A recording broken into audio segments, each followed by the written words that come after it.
into the mic at all times, or? Yeah. Pretty much, yeah. I mean, you can just hold it here, here. Ayo likes to hold it like this, Yeah. make it very bassy. I hate to like hold it here. Hold. Yeah. There's a whole holding thing that's going on. Huh? All right. So, hey guys, we're back with another episode with the one and only. I have to say the name fully because at the end I saw how your full name is, and I promised I wanted to say it fully. All right, Terrence. Goes by many names. Yeah. T prime. T prime. T sharp. Terrence. Wow. What's the R? The R? R. Who wants to know? Terrence R. You want to know? Yeah. Terrence Reverend. The people want to know? Yeah. You want to take any guesses? Richard. That's a good one. Terrence. Yeah. Imagine Romando. That would be crazy. Terrence Wouldn't that be crazy? Terrence Raymond. Raymond. Nah. You want to take a guess? Terrence. Rashford. Terrence Rashford. That's crazy. Okay. Yo, David, do you want to take a guess? R. You want to say Raymond? Raymond. Nah. Okay, so it's Rudolph. actually Rudy. Rudy? Yeah, Roody. You'd have never guessed which Roody. Yeah, not Rudy, but Roody. So we have today Terrence, Rudy, Previlon, the fourth. Previlon, that's Previlon. Yeah. Sorry. That's all good. It's all good. Terrence, Rudy, Previlon, the fourth. Yes. I like it when names have the fourth of the sixth. Oh, like the letters, the Roman numerals at the end. Yeah. Back home, we have a king, Haile Selassie. They troll me. I'm like Haile Safari now. Okay. Because the king Haile Selassie was the king back home. Yeah. Anyway, Haile Selassie's his name is like a sentence. If you read his whole name, Oh wow. all those things. So How long are we talking? How cool is it to have, a name like that, like your name? I do. I mean, like on government documents, I don't go by that. Oh, do you? Yeah. No, like the fourth. Uh-huh. Like I don't have the fourth on government documents. It's just Terrence. Like which of the names is the fourth? Is it Terrence? The Is it middle Rudy? name. Rudy? Yeah, middle name passed down. Oh, okay. 4 times basically. Yeah, so that goes all the way back to my Yeah, great. great. Yeah. Yeah, so great.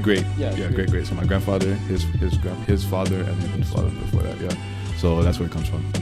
Like, do you like your name? Like, it fits into a lot of things. I remember you sending out the piano lessons. T sharp. Yeah. The T sharp. Yeah, man, you have to market your name sometimes. You know what I'm saying? And What like, does it mean? T sharp. So No, Terrence. Terrence. Yeah.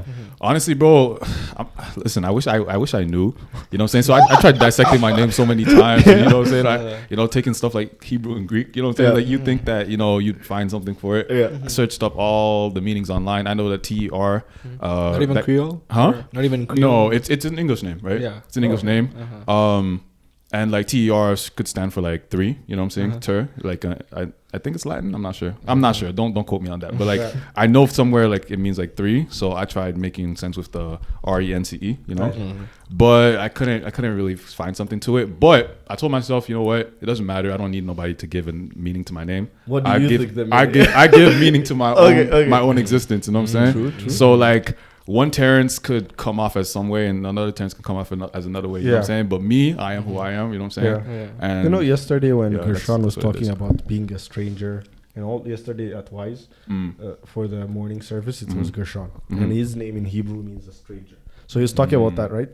And how he felt like he was a stranger and how his name affected his life.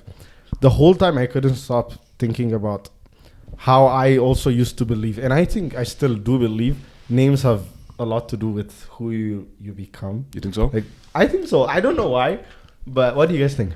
Do you think names define your like personality in a way, has an effect to some extent? The reason I have an English name as a from South America is because my mom wanted all her kids to have English names, right? Yeah.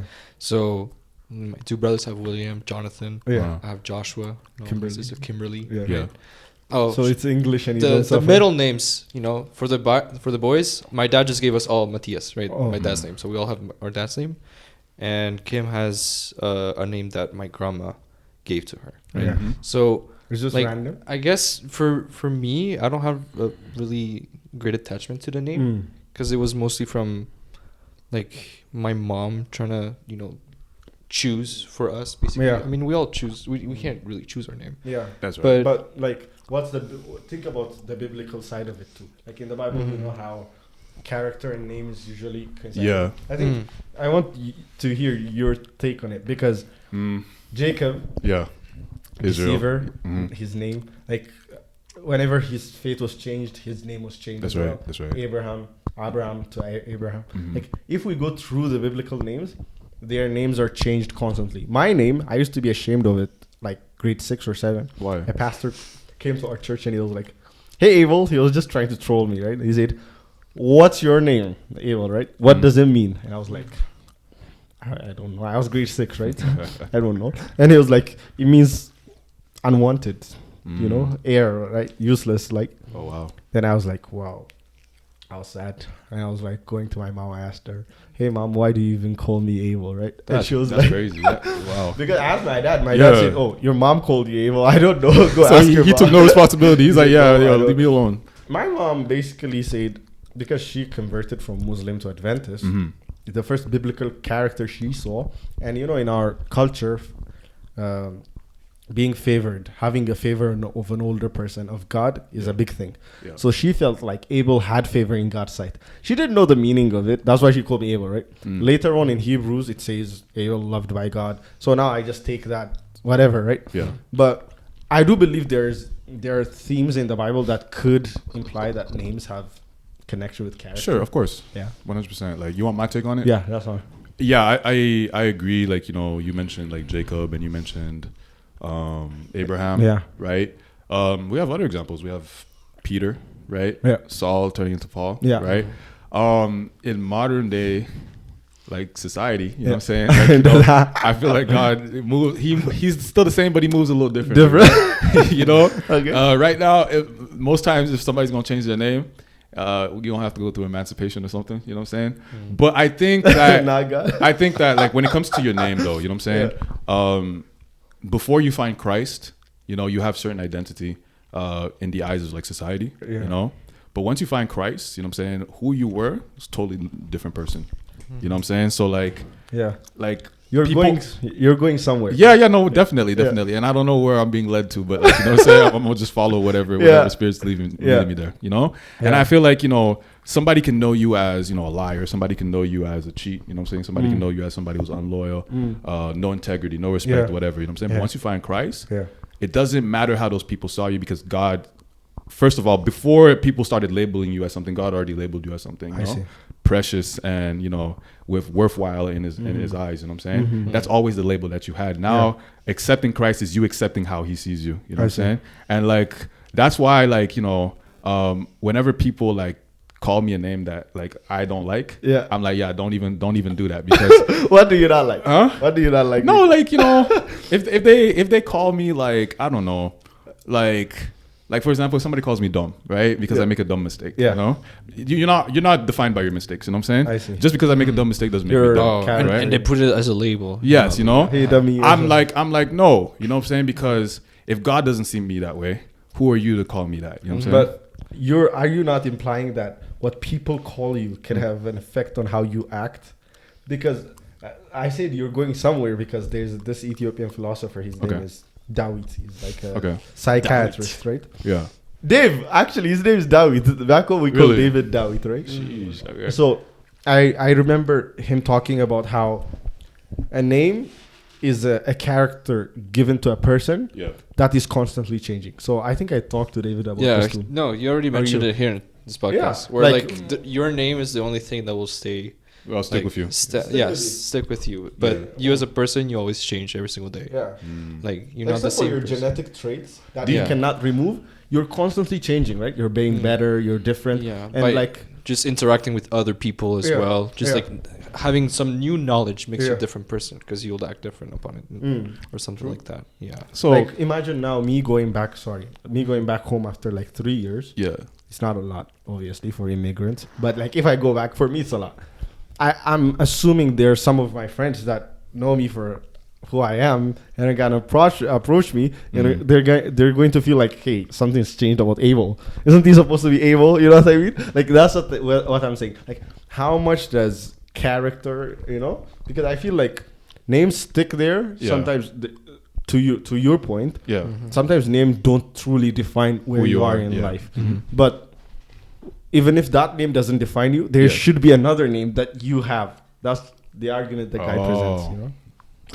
She is okay. No, I see what you're saying. And, and I have a habit, like I like to interject into arguments, but that one has me thinking. You know what I'm saying? That one has me thinking. But before I even get on that, you know what I'm saying? I need time to think about that. But there's something that I would just like to share. At least this is my philosophy. People will say that people change all the time. People switch up, or people change, or people whatever. To an extent, I understand. Like I think that's true, but at the same time, I think that's not true. You know what I'm saying? I don't think people change. I think how people, like, let's say you leave your home country, right? Or you leave, like, let's say Burman, and then you come back 3 years later as alumni, and then people look at you, they'd be like, wow, you changed. I don't think change may not be the best word, and at least in my brain, because like the way I see it is that you don't change, you either become a better version of yourself or a worse version of yourself, right? And what I mean by that is that, like, you just become you just become more of who you are. For the good or for the bad. You know what I'm saying? Because I think, like, certain traits, like, character, the character that you have, the character is developed, right? Character, you don't just pick up character and you have it. You know what I'm saying? Character is what you, at some age, you know what I'm saying? Exactly. It's just, you just build it up, right? I think you can change personalities, but you can't change your character. You know what I'm saying? Because your character is defined by, like, your actions, right? Your personality is more of a mask, like, you can put on a personality, like, let's say your personality, different groups and stuff. Yeah, exactly. You know what I'm saying? Like, with one group, like, I'm the charismatic whatever, you know what I'm saying? Then with one group, I'm very, like, nonchalant, you know what I'm saying? Just, like, mind my own business. But at the end of the day, the decisions I make with both groups will most likely be the same. That's what my character is, you know what I'm saying? Oh, okay. Right. But would you say there's an age where character development stops? Or, like, is there, like, what determines character development? Because you have to have a certain character to retain it. I'm pretty sure as your age keeps on going, it's harder to change your core, like, beliefs, your way of seeing things, your character. But is there, like, a time where you think people find it hard to change after? You know what? I think as humans, we should be scared if ever we stop developing our character, you know what I'm saying? Or developing anything about us, you know what I'm saying? Because, like, Adventists, right? They hate one word. Okay, one word they really hate is evolution, right? You know what I'm saying? They really hate that word. But when you really think about it, evolution is definitely real, because maybe we don't come from fish. I don't believe that. You know what I'm saying? Or we didn't just, like, spawn out of nowhere, like Minecraft or whatever. You know what I'm saying? But I do believe that, like, we become. We evolve with, like, our circumstances. We evolve with, like, what's happening in nature. You can see, like, some people have certain traits because of where they are on Earth, right? You know what I'm saying? If you're in a hot country, you probably develop, like, different skin from somebody who's, like, in a colder country, right? Or if you're in the woods, you'll probably, like, develop certain traits different from somebody that's on the beach, right? And I think that it's the same in, like, social and, like, in a social aspect where like, if you're growing up in a certain environment, you're going, every time you change environments, you know what I'm saying, your character is going to take a hit, right? For either for good or for bad. But you get to make that decision whether you grow from it in a positive sense or a negative sense. And you ask me, when does it ever stop? I think it stops whenever you want it to stop. You know what I'm saying? Because yes, some people are stuck in their ways because comfortability is easy. You know what I'm saying? They're like, oh wow, like, I've done all the growing I need to grow, and I think I've picked up everything I need to pick up. You know what I'm saying? But some people realize that, until the day I die, there's always something to learn. There's always something to improve on. Right? And the people like that never stop growing. You know what I'm saying? That's so true. I like how. That's my 2 cents. Yeah, I like how you said, like, even, like, in the physical, like, your character can, like, develop. If you put yourself, like, let's say, in labor or, like, hard work, right? You start traveling or, like, cutting wood or, like, going to the forest. You develop, like, literally character. Like, your hands go bigger. You become stronger, right? And that's, like, you can choose to, like, stop going, like, doing something else, but then your character won't develop. Right? Same, like you said, if you go socially, trying to, open up to people, or, like, put yourself where people are, then, of course, if you go, and make it a habit, then eventually you'll become a better speaker. You'll become, friendlier in this society, I guess. Friendlier, it's a word. You grew up in Montreal, right? Like, in that area in Quebec, or, like, were you in Haiti for your childhood? Actually, I wasn't born in Haiti. I was born Florida, in right? Tampa Bay, Florida. Yeah, sorry. Florida. Tampa Bay, Florida. Shout out, if ever y'all watching. But yeah, I grew up in Tampa Bay, Florida, and then I moved to Montreal. How did you feel when Brady went to Tampa Bay? Yo, I was excited, dog. Yeah. But at the same time, I was skeptical because I'm like, man, this guy's old. old. Yeah, this guy's old, but I'm like, he's the GOAT. You know what I'm saying? He's the GOAT. But he wasn't my GOAT. My GOAT is Peyton Manning. You know what I'm saying? There's no Yes. Huh? No? Peyton Manning got cooked by Brady though. Eli owned Brady. Eli owned Brady. Then there's a circle, you know. Yeah. Eli owned, No, but Peyton Peyton beat Brady in the conference finals a couple times. Yeah, but like overall, Brady, like they were almost in the same Category? timeline. Yeah. But it's known as the Brady era, not. No, I agree. He was so finals. Eli always beat. But Peyton got very like in the shadow of Brady. Yeah. Oh, 100%. Yeah, like he's so good, but and he doesn't deserve that, man, because like he's accomplished so much on his own. Yeah. And that's what sports is, you know what I'm saying? The thing is, like, I never I don't know a lot about football. But to be fair, this year I've been watching a lot, right? Yeah. And like I got into Peyton and Eli, this The Omaha production. I started watching like the clips. They're so funny. Like I know, right? They're in a cheesy way funny. Then slowly I just started watching a little bit of like things on TikTok. Now half of my TikTok is American football, right? The algorithm. Then I started just watching long forms, and that's when I realized how good Peyton was. Yeah. Both in like the Broncos and the Colts, and Eli with the Giants. The Giants, yeah. Yeah, but still, how did you feel like when I saw Brady go to it was COVID though that year? Yeah, so you were home. So watch this, right? When COVID hit, Yeah.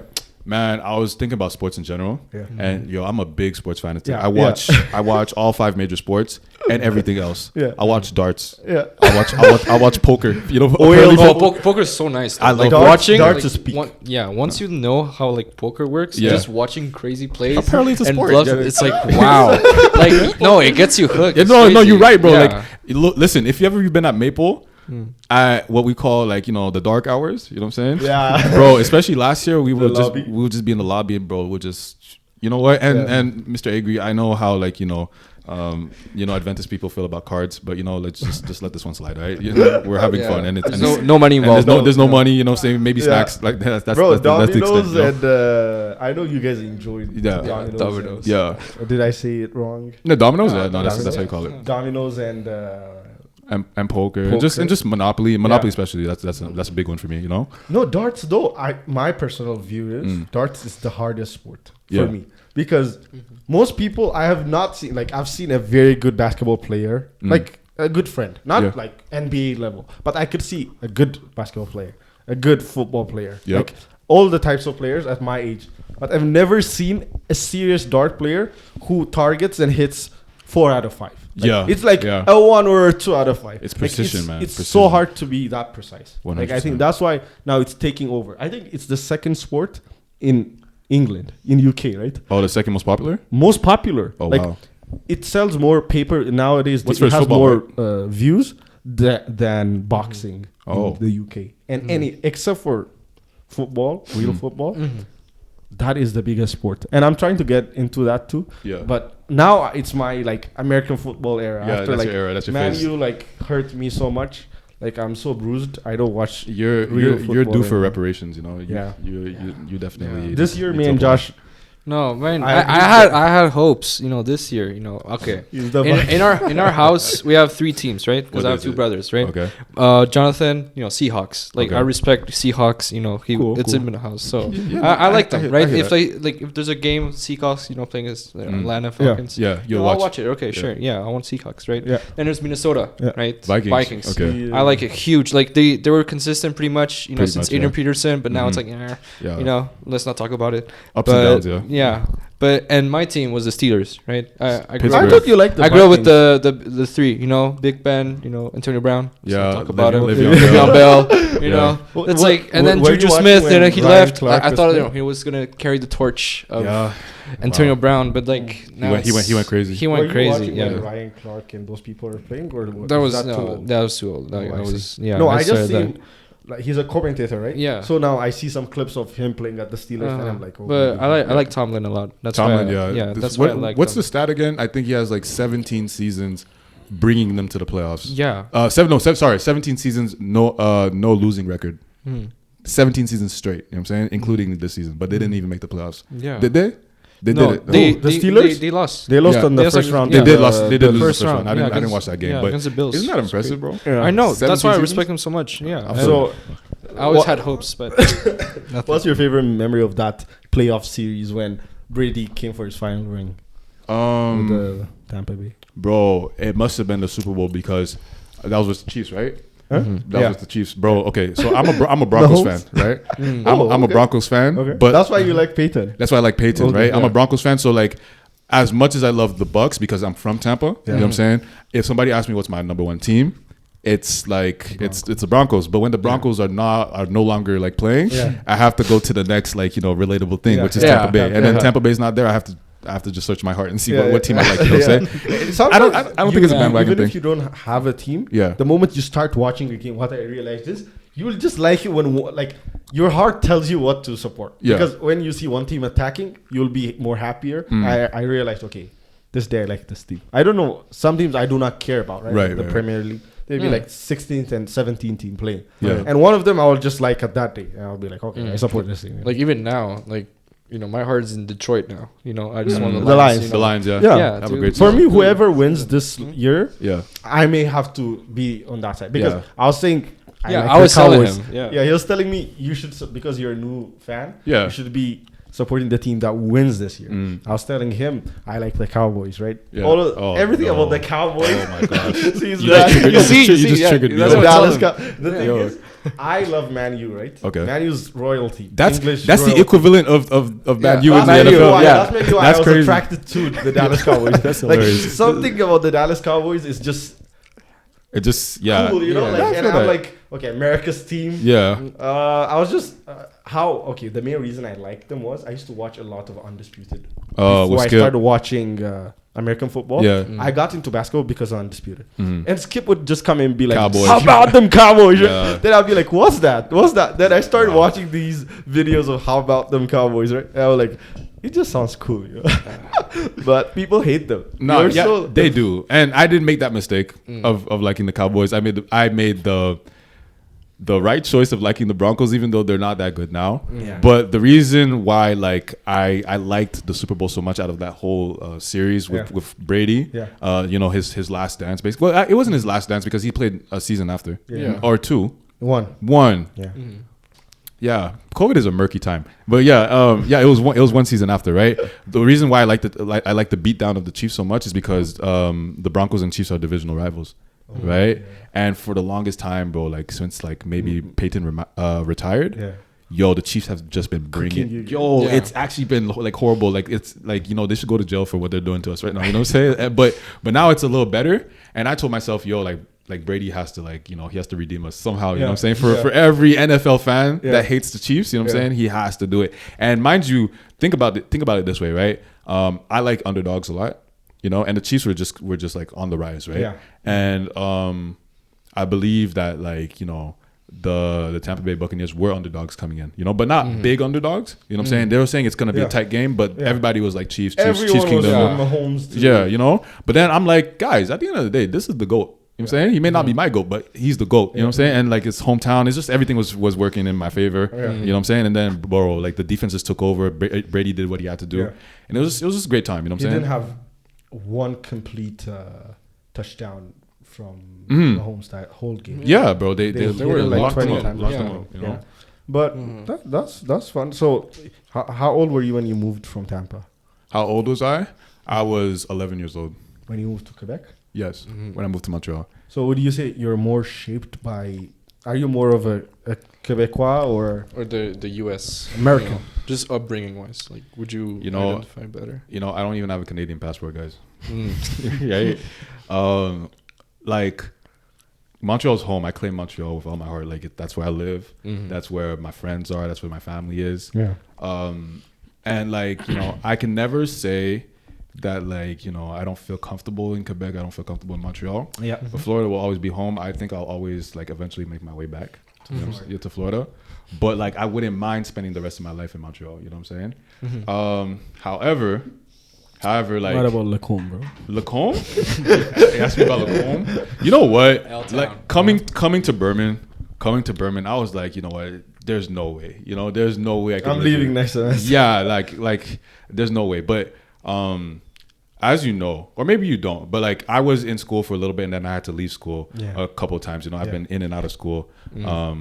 And like every time I've left here, I've just been miserable. You know what I'm saying? Miserable in the sense where like I felt homesick for a place that wasn't my home. I was like, damn, like, yo, what is this? And I knew deep down what it was. I'm like, wow, like I've created roots here. You know? I've created an attachment here. Josh has a name for it. Huh? Yeah, that's the Burman Vortex. The Vortex? Explain that. The Vortex. You got to explain that. Like, why? Yeah. So basically, like, for every person that has stepped foot here, just so like, I'm not staying here. I'll just visit. I'll just, everybody says that. Yeah. And then that was the case for my sister, right? So my sister came here, last semester, like with like one class, like just hanging out, right? Just to see how Burman is, right? Yeah. And she had papers and everything ready for Carleton in Ottawa, right? Okay. University in Ottawa, right? And so, like, she was just here to have fun times, see what Burman is, because my parents say, just go try it, see what is it, right? And now this semester she's already enrolled, she's full class, full time, and everything. Yeah, right? There's something about and this we were place, telling bro, her.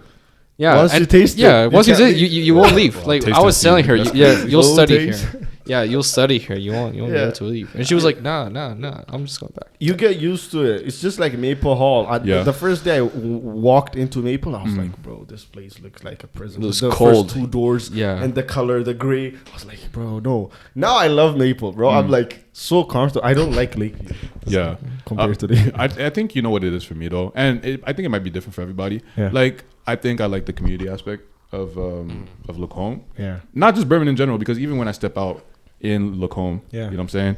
It's people that don't even go here, people that are not even Adventists. They see me at one place so often. They just say hi to me. You know what I'm saying? And like I'm somewhat of an extrovert. I mean, I may not come off that way, but like on the Myers-Briggs, I'm gonna ask y'all, what are y'all? I'm an ENFP.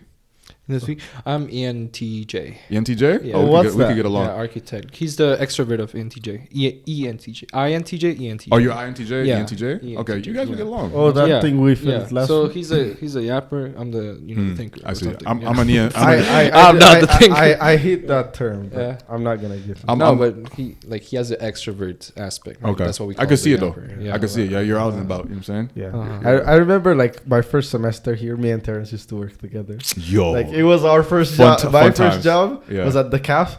Terrence was the chef. I was like the front man. Yeah. That's where dynamic we got duo. along. And I remember like I used to get like I understood how Burman worked because of Terrence. It would, like really? Halfway, Terrence would just take a break, and I would ask him, "Oh, so how are things done? Praise team, Burman. How was it before COVID? About the sports teams." I was just asking these random questions, and I'd be like, "Yeah, you did." And bro, I thank you so much for asking. Until you left us, Yeah, I did. And bro, like I have my regrets for that, but at the same time, I don't, because like I went on to like I wouldn't say better things, but like when I say different things, you know what I'm saying? And at least better for me, better for me. Like I just need being a chef. Cooking, because I did that in Montreal, right? So like it was very easy for me to get the job, and like I kind of knew my way around. It's just that like with scheduling and like just it was so like it was bad, bro. It was bad, but like but it was good money, you know what I'm saying? And like I like the social aspect of it too, because everybody's coming to see me, and everybody was like, just add a little more pepper, add a little more salt, you know what I'm saying? And I used to sneak it in because they have a recipe. Things, and like I'm like, we gotta do something about this, but package and the Nihal not here. They're not here no more. But shout out to y'all if y'all watching this. I remember y'all. But going back to the Lacombe thing, right? Yeah. Like the vortex that you were talking about. I think for me, it's the community aspect with number one, and then for number two, I think it's the aspect of like purpose. Purpose is really what draws me here. In the sense where like I know the rest of my life will most likely be shaped through like what I accomplish here. You know what I'm saying? And I don't want to put all my eggs in one basket. But legit, God brought me to this place. And it's like I feel comfortable where God is. You know what I'm saying? Because God's like, I'm going to be there. I just need you to like follow me wherever it is I'm leading you. You know what I'm saying? And then, you know, obviously the way to the journey coming here, you know what I'm saying? And the journey like while I'm, you know, walking towards, you know, front stage to go get that diploma one day, true. Right? Yeah. It's been tough, but like I realized that like there's absolutely no place I feel more like motivated and like on my purpose, on like more disciplined than here. You know what I'm saying? Yeah. Because in Montreal, as much as I have fun and as much as I love like my people, I'm not really doing the things that are really gonna get me like far in life. You know, I could be anywhere. I could be in Europe right now traveling. But at the end of the day, like it's just pleasure. But pleasure will only do so much for you. You know what I'm saying? Sometimes you got to go through the grind. And I've come to appreciate the grind. You know what I'm saying? And like being out here, like it made me realize that like I'm really accomplishing something, and that's why I'm happy. You're here. You're happy. I'm happy here. You know. Like I wanted to ask you how you ended up coming to Burman because like. How did you end up enrolling into a theology program and wanting to be a pastor? You know? Okay. I hope, you know what, and no, I was gonna make a wish, but like I realized, like with God, like you know, he's a funny God, you know. I'm gonna share this testimony multiple times after this, you know what I'm saying? Sure. But at least I know everybody that watches this podcast, if you watch it and you pay attention, like you know, we won't have to like share this testimony one time because I've been sharing this testimony like almost every week now. You know what I'm saying? Right? But I appreciate the platform, you know what I'm saying, so I can spread it out. Of course.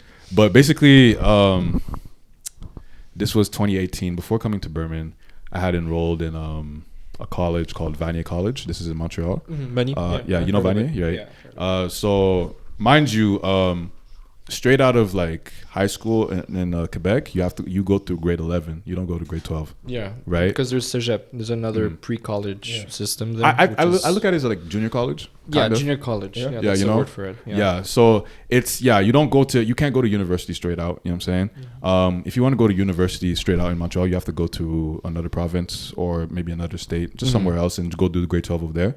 And then you can go to university, or you have to do your 2/3 years of Cégep, junior college, and then you can go to university, right? Yeah. So coming out of grade 11, I didn't really know what I wanted to do with my life. You know what I'm saying? But then what I did know is that like, you know, I wanted to play football. I used to play football. Oh. Right? Yeah, I used to play football. I played football I used to play corner. Okay. At least the first year I started playing football, I was playing wide receiver. Okay. But I used to get hit so much, and bro, I was like vomiting, like because my insides were just like scrambled, like people were messing me up. And then my coach was like, man, it's either you hit or you get hit. And I was like, oh, let me just play defense. Just play defense. Like, I don't care about the glamour. I don't care about scoring touchdowns. I just want to contribute. I just want to play. You know, and like I'd rather give the punishment than take the punishment, right? So I started playing cornerback. For those who don't know, it's like, you know, the people who catch the ball, they're guarded by somebody else, right? That's Richard Sherman. Yes, Richard Sherman. Who else? Jalen Ramsey. You know what I'm saying? Those are examples of Xavier Howard. You know, those are examples of cornerbacks, right? I also used to play safety. Safety is like the guy all the way in the back. You know what I'm saying? Yeah, Chancellor. You say you Cam Chancellor used to play one of the best. Yeah, no, I played both cornerback. Oh, you played football, safety. bro? Yeah, I played. Bro, I didn't even know that. What the heck? Yeah, I played for 2 years, but yeah, I was planning on going right receiver. I got butterhead. I got no hands. So I was like, nah, you go defense, right? And no, but they saw that how well I can like follow people, like just looking at the hips and stuff. Yeah. So like they put me safety first because it's more about like being zone coverage and stuff like that. Just reading like how the play in general plays. But man to man also, you know, they would put me sometimes there or safety blitz. You know, I would just go running, you know, jump over. This is why I wish I grew up here, bro. I love the aggressive. It's not too late to play football. Like you can play honestly, semi-pro. Yeah, you know? I played one play, you know, wide receiver. It was like a screen, right? Just one step, grab it. No, they fumbled the snap and they just touched it. You never got an opportunity. No, never. Wow. I was ready. I was like, you never received it. I never received what could have been, right? Yeah. But I used to play corner and safety. In my later years, I played more safety because like they realize how like cerebral I approach the sport. Okay, you know. No, it is. I love the word cerebral. Yeah, it's, you know, it's so much there's so much going on the court, and like I'm sorry, on the field. I'm getting my sports mixed up. You know, but there's so much going on the field, on the gridiron, and like, you know, they realize, okay, like to get people organized, because you have like basically like 3 levels of defense, right? You have like the D line, which is what we call the trenches. You know, so that's where all the action is happening. You know, so they can get to the QB, right? And they're being guarded guarded by the offensive line, and then you have the linebackers, right? It's like the midfield. Those are your athletes. You know what I'm saying? They're like big. You know what I'm saying? They're strong. They're fast. They're very right? versatile. Very, very. And then your corners are more lean. You know what I'm saying? But faster. They're the fastest, right? Your DBs, right? And like that's what I was. And like going into Vanier, I went in on a football scholarship. Oh, okay. Right. So like I was playing for like Team Quebec. I had in my last year. My brothers went there too. Yeah. But I ended up not playing because of the Sabbath. Right. So I wanted to like honor the Sabbath as well as I could. Yeah. And like I'm a musician full time at my church, so like it's hard for me to balance both. But like I got the call, right? So on paper they're like, you know what, we definitely have a spot for you. You know. So I committed to Vanier, and I was doing a social science program, and I wanted to be a history teacher. Oh. Because I love history, bro. Like I'm in my history bag all the time, bro. Okay. Yeah. Respect. I want to be a history teacher, bro. Like if you know me, you know I love history. And like I had everything planned out, and like I told you guys, me and my parents, we co-owned the restaurant before. Yeah. And the restaurant was legit. Okay, you know what the distance is? It's legit like the ABC all the way to the gym. That's the distance between my school and me and my parents' business. Okay. And mind you, this is a big school. We're talking almost like 2,000 students, right? Yeah. We were busy all the time. You know what I'm saying? So like coming straight from school, I go straight to the shop, and we're just making money, right? Yeah. And in my head, I thought I had everything figured out. You know, I'm playing the sport I love. Yeah. I'm learning in a program that I love, and I'm making money with my parents. You know what I'm saying? I'm not working for my parents. I'm working with my parents. You know what I'm saying? And like, bro, like everything just lined up in my head. And then one day I went to church. Midway through like the midterm, no, it was the finals of that year, right? And then basically I went to church, and then like the preacher, he said something very interesting. Like I forget everything that preacher said that day, but the one thing that stuck, he was like, sometimes we know what we want for ourselves, but we never take the time to ask God what he wants for us. And I was like, damn, that hit me like a truck. And I was like, man, you know what, God, like how dare I, how dare I, like, take my life under my control, you know what I'm saying? Because at the end of the day, I live my life for you, So I went and prayed that night, and I was like, God, I heard what was said. I don't know if that was for me, but I want to try it. You know what I'm saying? I want to give my life to you, and I want you to tell me what you want, And at the end of the day, I know I have a choice to make, you know what I'm saying? But I at least want to show you that I'm willing to hear you out, right? That's the least I can give you, And then, sometimes you pray these prayers, and then you just leave them there, right? And like you just forget about it, right, bro? Like 2 or 3 weeks later, I'm at the shop, and then like this old lady comes in, elderly lady, and we start talking, and then I take her order, and then as we're talking, like she's like, like I like the points that you brought up in this certain conversation or whatever. You sound like my priest. And then I was like, your priest? She's like, yeah, I'm Catholic, but you guys like, you guys make the same points or whatever. Like you guys talk exactly the same. I'm like, oh, thank you, I guess, like, like it's, I've never received a compliment like that, being compared to a priest.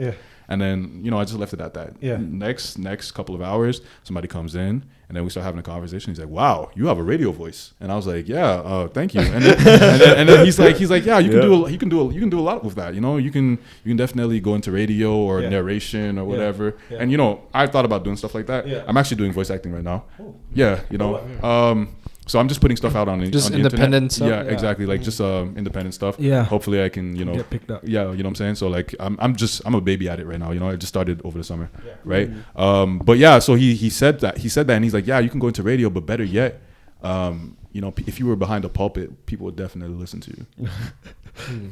And I was like, dog, like this is suspicious, you know what I'm saying? And then I just left it at that because I'm like, what a coincidence, right? Yeah. But with God, his sense of humor is unmatched, right? And then like the next couple of days, 2 more people come in, make similar remarks, right?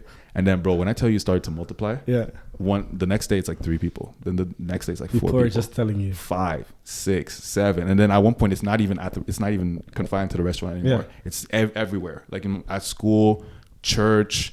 It was strangers at first, but now it's friends, now it's family. Bro, at one point, social media was on my case, bro. Like, you know what I'm saying? Like the algorithm was like, was telling me, go to this Bible college in Alaska or whatever. I'm like, bro, like, I'm like, what is going on? But see, God is always gonna find a way to like steer you back to wherever it is that you got to go. And once you make a prayer, God is not going to ignore what you said. You know what I'm saying? You can ignore what you said, but God is like, you know what? I heard you. And maybe I'm not going to answer you now, but when I answer you, you better listen. Yeah. You know what I'm saying? Because it's for your own good, Yeah. you know? And I encourage everybody, like, you know, whenever you make a prayer, like, take your prayers seriously, because, like, God takes your prayers seriously. You feel me? And, like, I didn't take it seriously, and I was like, wow, like, you know, this is what I prayed for, and this is what God is asking me to do. I'm going to ministry? Is this what this is? Like, you know? And then, mind you, by the time, like, I heard the calling, I'm already done with school. We're in the middle of summer. And then I tell my dad about it, and then he's like, you know, when you were a kid, I actually consecrated you to the Lord. You know, like, he's like, at one point I want, like, God to, like, just take you by the hand and just, like, shove you into, like, you know, whatever it is, you know what I'm saying? But he's like, I want you to give your life to God, you know what I'm saying? And I gave your life to God as a child, and he thinks that that's what was happening at the moment, right? And I'm like, why would you never tell me that? And he's like, well, because I didn't want to, like, freak you out, you know what I'm saying? And neither did I want you. Or just labeled you or frame you into. There you go, you know what I'm saying? So I appreciate my dad for telling me that, but in the moment I was like, oh, but you telling me that now is you trying to, you know? But that's not what it was. It took me some time to realize that, you know? But then later on, I have a friend that used to come to Burman. You guys probably know him. His name is Ralph Amiziel. Okay. Yes. Yeah, I know him. Yeah, you know Ralph, eh? So Ralph and me, we went to the same Adventist high school, Greaves, right? And he went straight to Burman out of Greaves, right? And he always wanted me to come with him, you know? And I was like, nah, that's not for me, or whatever. I'm going to Vanier. I'm going to play football or whatever.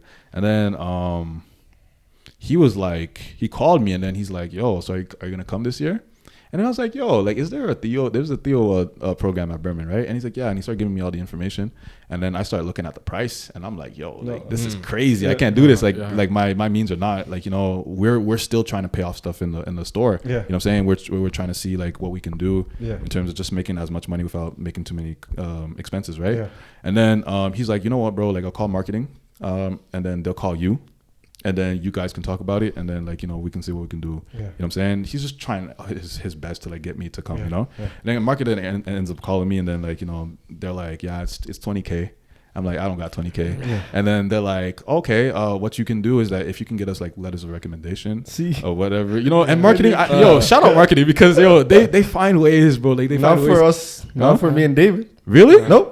Because you guys are international, right? International. We have to hold it. You have to hold it down. Oh, wow. We have to hold some 25K. Oh, well. But shout out to y'all, man. Because y'all find a way. You know what? And it's God. That's really God. God too. That's really God. Honestly, like, after freshman year, I don't even know how the resources are coming. I just know that I'm in school, and I'm just like... It's been crazy. I don't even... Me too. Like, for you? Yeah. Like, I didn't get any, like... I guess marketing type of, you know, let's cut corners a little bit. So I'm from, like, first year, I'm still paying full price for every year, right? Wow. And I'm using student loans at the moment. But, you know, last year I was talking to Abel, and it was like, okay, like, money, it was like, he was, you know, 34 cents for 2 weeks straight. Like, it was like very, like, scraping. Tell him the full story, right? Though. Like, so 2 weeks. Like, my credit card was being maxed, and just, like, you know, just like every month, just, like, paying from my credit, just, like, it was, like, very, very, very close, right?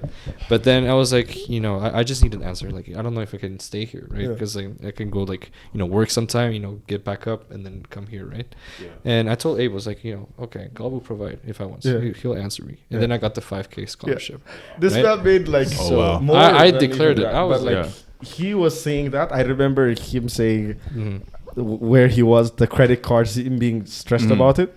Then, like, after a month or something, he was making money, right? Like, just it was the little scholarships. They started coming in. Right? You know, we had work in the summer. We didn't have to pay for rent. Like, everything, like, my time here, as much as I complained my freshman year, I was so miserable. When I found out I was paying way more than and almost all of my friends, like our friends, have, like, either the pastoral free residency or just full rights. Or the full rights, right? With the system, like Alberta school or BC or whatever. Because we're from Quebec, it didn't, like, consider or recognize that, because it's like grade 11 or something. It's different, which is whack. But nonetheless, let's get back to so marketing helped you out. So a sweet lady that, you know, she has my heart to this day, Tinyo. You know, I don't know if you guys know Tinyo. She used to work here. Finance?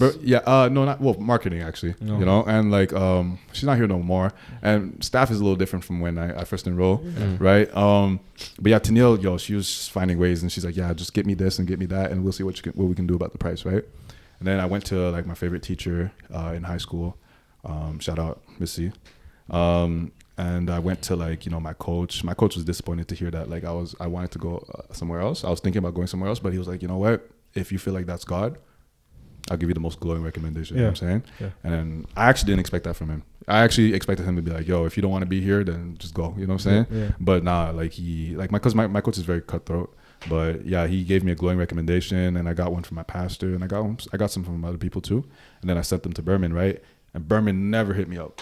Almost never hit me up. And then like I'm like, you know, like I'm not gonna. They were playing with me, you know what I'm saying? They're not serious. And then I get something like 2 weeks before school starts, right? And then they're like, oh, we're giving you $20,000 in scholarship, so basically that pays for my whole first year. Yeah. So I got my first year like full ride, right? And I was like, whoa. And I showed this to my dad, and my dad's like, yo, what are you waiting for? Like, yo, let's go.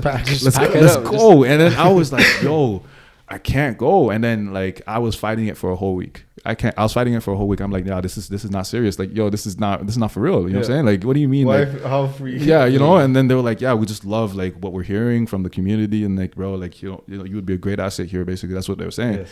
And then I was like, yeah, but I love it here. Like, you know what I'm saying? I don't want to go there. Like, what's in Lacombe? I thought, if the school was in Edmonton or you Calgary. Just did it to just do it. Yeah, and then basically, like, I let that 1 week pass, and now the week I'm supposed to be there is QQuest. Yeah. And then throughout whole QQuest, I didn't come until, like, the last 2 days. I was like, okay, I'm going to go. You know what I'm saying? Like, I prayed about it, and then, like, I just realized that, you know what? Like, this might be what God wants me to do. I said my goodbyes. I ended up coming, like, the Tuesday of classes, you know what I'm saying? So I ended up missing QQuest, and I came here, and the rest is history, bro. Like, I didn't even know who my freshman class was. Yeah. I just stuck around like the upperclassmen. Yeah. You know, that's who my friends were for like most of like, my first year. Yeah. I only came in touch with my freshman class around like the year that you guys came. I see. Because that's me coming back. I see. And then the upperclassmen were gone. Yeah. Right? So you were just... So I'm like, whoa, like, this is a brand new Burman. Like, you know what I'm saying? Or it was somewhat recognizable. But then I'm like, yo, look at all these new faces. Yeah. But then I saw people that came in with me. Yeah. And apparently my freshman class was very like... Because Burman was bigger, right? So we didn't have to stick. We didn't have to stick with each other. You know what I'm saying? We were 500, 600 deep. You know what I'm saying? Now we're maybe 300. You know? So like people could like, you would find yourself in different friend groups like very easily. You know what I'm saying? So now I think it's a little different where it's like smaller schools, so smaller chances of like smaller niches, right? You know what I'm saying? So like now I guess we have to find each other. Yeah. And now I know who my freshman class is. I know who's here. I know who's gone, and then, you know what I'm saying? But like. Yeah, like so far, like that's really what brought me here. Yeah. I've been in and out, like I said, but like that was my last time being out. You know what I'm saying? Since coming back, I think I have like one more year and then I'm gone. You know what I'm saying? We're graduating together, I think. I believe so. Yeah. I hope so. It would be so peak. It would be. Full circle. Yeah. I feel like ever since I saw you though, like I feel like for a certain demography on campus, for a certain group. Not demography, that's the wrong word. I see how it could be politically incorrect. But there's a certain, like, I feel like you're one of those people who drives culture in a way. So, like, also having some hype, you know what I mean? Like, bringing some energy to a group. Like, if there's a group of people in the lobby, you're bringing some entertainment, life into it, music or basketball, you know what I mean? And I feel like you make friends like so fast, where I know that when I was a freshman, you had a group of friends that were here that left or that are still here, and every year when new students come in, you don't find it hard to make friends with these people, right? So like how is that like how do I manage that? And where do you get that, what's the secret for your social skills? Man, that's development, bro. Like it comes back to the character development that we were talking about, bro. I used to be such a loner in elementary.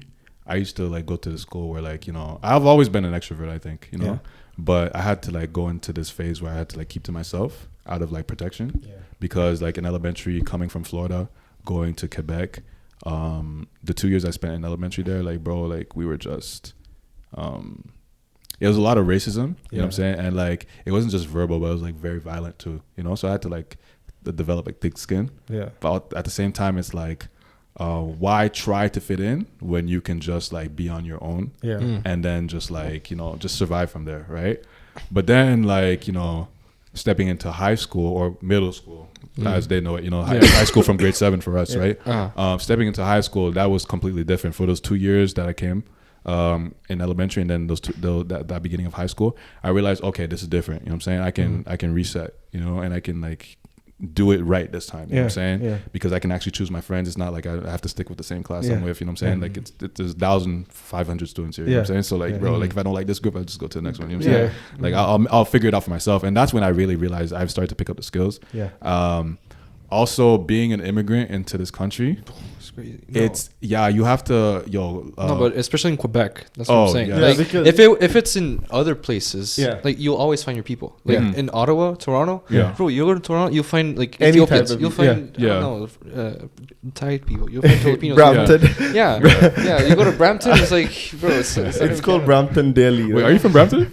No. You little fist pump. Yo, I should have seen it. Yo, that was funny. No, the early years, like around our time when we were immigrating, it was still like very white. Yeah. Right. It was very Canadian. Yeah. Right? When did you move? He's white, but still he felt like no. Yeah, of course. Yeah, exactly. Which it helped, but also didn't. Because then once I opened my mouth, it was like because they don't get you. I assume they would be surprised. They'd be like, what is he talking about? Or like. I don't expect that accent or whatever. Yeah. So I came in 2009. Right. That was like very early stages of like immigrants or like the immigrant wave. Right. It was like right after the crash. Still trying to keep everything local just to bump it up. So the immigrants were like very, very, very few. Right. So when my brother started elementary school, it was like basically us and the other hand of immigrants that were there, and that was our friends. Basically, we would still talk to them. It's crazy. Like I'm the only white, skinned immigrant around the immigrant group, but we're also like all immigrants, right? Yeah. So like you said, in high school, it was so different because, as time passed, it was like, there were more immigrants. It was like more people. And like whites too. It's like, I'm saying whites just for Canadians, just like have the clear division. Yeah. But like. You're not canceled. You're fine. Yeah. Okay. Sure. You're fine. I mean, I can say it. Yeah. Sorry. But it was like because I grew up with the immigrants. Yeah. I would first my first instinct was to hang out with the immigrants. But then in high school, it was like because I have classes with the Canadians, Quebecans. I was sort of getting there, and they were more accepting because of course my fairness of skin too. So I was sort of in this between, which although helped me, still kept me. No, I've heard. There was a study done. People discriminate more based on accent than even color these days. So even you could be black or white, but once your accent when you talk, sometimes that's what creates even much more division, because the moment I speak, if I speak how you speak, if I know your lingo, it's different for you. To connect, So for me, like I guess what like really like it was a detriment at first, but then I realized this is a life skill. But identity crisis, everybody goes through it at one point. You know what I'm saying? As an immigrant, do I stay my immigrant self and suffer? You know what I'm saying? Or do I assimilate and lose my identity? Tell you about their suffering. Yes, sacrificing everything for you. Bro, so you have to. You need to. Okay, I'm gonna tell you something, right? When I was in Florida, my parents didn't speak English to me. I learned English through TV. You know what I'm saying? I was YouTube. They want you to stay. Yes, bro. Like no, and it's not that they wanted. Obviously, they want me to learn Haitian culture, but it's like, they didn't speak much English coming into America anyway. You know what I'm saying? My mom came as an illegal immigrant, right? Only my dad had a visa, right? And eventually, that's part of the reason why we came to Canada. You know what I'm saying? So she can be legal. You know what I'm saying? And now we're all citizens. You know what I'm saying? I have dual citizenship now, right? But I had to start code switching from childhood. You understand? Like where I'm learning Creole at home. You know what I'm saying? But I'm learning TV English. You know what I'm saying? Not even conversational English, TV English. You can't even learn that on Duolingo. You know what I'm saying? No. But like, like K-drama. But you know what I'm saying? Like so now I'm learning like cliches, you know what I'm saying? I'm learning cliches, and that's how I'm speaking to people. And people, and if you know me, like I like to speak in proverbs. I like to speak I like to speak in poetic language, you know what I'm saying? I like to speak in analogies. But where do you think I get it from? Like that's legit where I got it from childhood, you know what I'm saying? And like I've been code switching from the jump. So now I've been code switching from when I was in the States. Now I come here. And I don't know how to speak French. You know, so when I first started learning French, it was so hard that I had to start speaking Creole to my French teachers so they can understand me. You know what I'm saying? Because Creole and French are very, very, very close. I can mostly understand. You understand when I be talking to some of the guys on campus, right? And they didn't understand me, but they found it very like entertaining. You know what I'm saying? So they would call other teachers to come just listen to me. They're like, yo, talk. You know what I'm saying? And I was just like talk, and they'd be like, yo, what is he saying? You know what I'm saying? But it sounds like French, but it's so broken. And like I would have to like code switch to like a Quebecer accent, and then coming here, oh my gosh, I had to do it again. You know what I'm saying? And like Burman, like, you know, you have to like, now it's just like it's a lot, right? You know, you have people from here, you have people from like all over the world, you know, you have people from different provinces, and I realized, okay, I just have to code switch. And like, I guess growing up, I realized, okay, you know what, I have to study people. You know what I'm saying? I have to study people, and like, not because for two reasons. For my own sake, you know what I'm saying, to protect myself and put myself in a great position. But also because I think people sometimes need to be heard. And like, you know, need to feel comfortable with you. You know what I'm saying? I think part of the reason why we felt comfortable with each other is because I think you did it for me also. You know what I'm saying? You gave me a platform to like, for me to express myself. I see. You know what I'm saying? And I gave you a platform for you to express yourself. You know what I'm saying? And like, I think that's how I become friends with people so easily, right? So like, for example, I will like, and I used to feel bad. I'm like, oh, am I being fake by talking like this other person? But then I realized sometimes a person is comfortable when they hear like some similarity. Some like similarities. You know what I'm saying? And for me, it's like, with my friend groups, and some of my friend groups, they don't understand. They're like, yo, how's it you speak like this with us, and then with other people you speak some other type of way? It's the same issue. Like I literally have sometimes to change accents with whoever I'm speaking tailoring to. It to the person. Like it's just how to make the other person feel at home, comfortable, right? So if I'm with my Quebecan friends, of course I'll speak like Quebec, so like the most broken French ever, right? But then if I go to my immigrant friends, they have another lingo which is like more immigrant. Like it's so it's different. Like, it's different, right? And then jokingly I use a Quebecan accent, right? Just to joke around, right? And it's interesting topic. What about speaking the language of our female compatriots? What you mean? Because just like you can tailor your conversation from person to person based on their culture, don't you think guys need some like understanding of the female mind? Like what have you discovered? Riz. Yeah, Riz. Like, what's the key? Like today, the whole mission is we gotta make a clip out of this, bro. Oh my gosh! Explain Riz, bro. Explain Riz. How do you get that, Riz? Guys? But okay. Go ahead. I mean, I'll explain it like a little bit, but like it's like having this balance between like genuinity and like trying to read the person too, right? Because then if you're too genuine and the person doesn't click, it's like, oh no, I don't want you. But if you're too like, oh please, they'll get it too. It's like, oh no, I don't want you. So you have to be in that sweet spot between but wanting and now wanting to. So it's like a dragon pool. But you go ahead. I think the greatest Riz that you can. Okay, first of all, for those who don't know, okay, and I think you should know by now because it's 2024. You know what I'm saying? Riz is just short for charisma. Charisma. Right? Charisma. You know what I'm saying? That's all it is. And like, okay, I have to confess, I did not know the root word was. You didn't know the more you know. Like, okay, I have to confess. No judgment. I know what it connotes. No, because we used to call it game, right? Game. Like we used to call it game. Game. Yeah, true. We used to call it something different. You know, every era has something, but it always means the same thing, right? Same thing. You know what I'm saying? But yeah, no judgment on my part. You know what I'm saying? Thank you, fam. So like, yeah, it's just short for charisma. You know what I'm saying? Whether it's game, you know, your chat game, whatever you call it or whatever. Me personally, like, you know, I ain't married. And right now I'm single, you know what I'm saying? So I think you said I'm married. I was like, I said I'm not married. I'm not married. Okay. I'm not married. We'll put the @ right here. That's crazy. I'll drop my username too. You know what I'm saying? That's right. But my point is, and that's not me advertising myself, by the way. But what I'm trying to say though is that like, I don't have all the answers. Yeah. And I don't have like, you know, impermeable advice. Yeah. Is that the right word? Impermeable. But what's your opinion? But my opinion, I like this was what works for me. Yeah. And the advice I give to others, like it usually works for them. Yeah. Honestly, number one, just be yourself. Don't be anything you're not. You know what I'm saying? Because you can fake it. And some people are great at faking it, but when the mask falls off, my God. It'll eventually fall off. That's for sure. Yeah, you're done. You know what I'm saying? But don't you think, okay, I'll play the devil's advocate. Sure. As many would say. I love that. I hear there's this famous quote. Even Idris Elba used it. He said,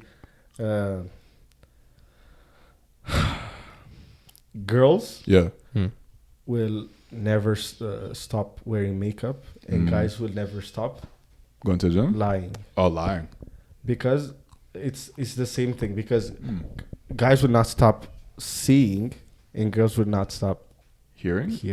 Right. Mm-hmm. So Okay. I paraphrased it. It sounds so bad when I think I've heard a similar quote. Yeah, but the idea of the quote is the main reason many guys lie in the charisma, in the full packages, because I feel like girls like have this tendency of, again, it's just public opinion. It's not my opinion. None of our opinion. Just girls usually like to be lied to for some reason, or sometimes they don't want the truth in its entirety.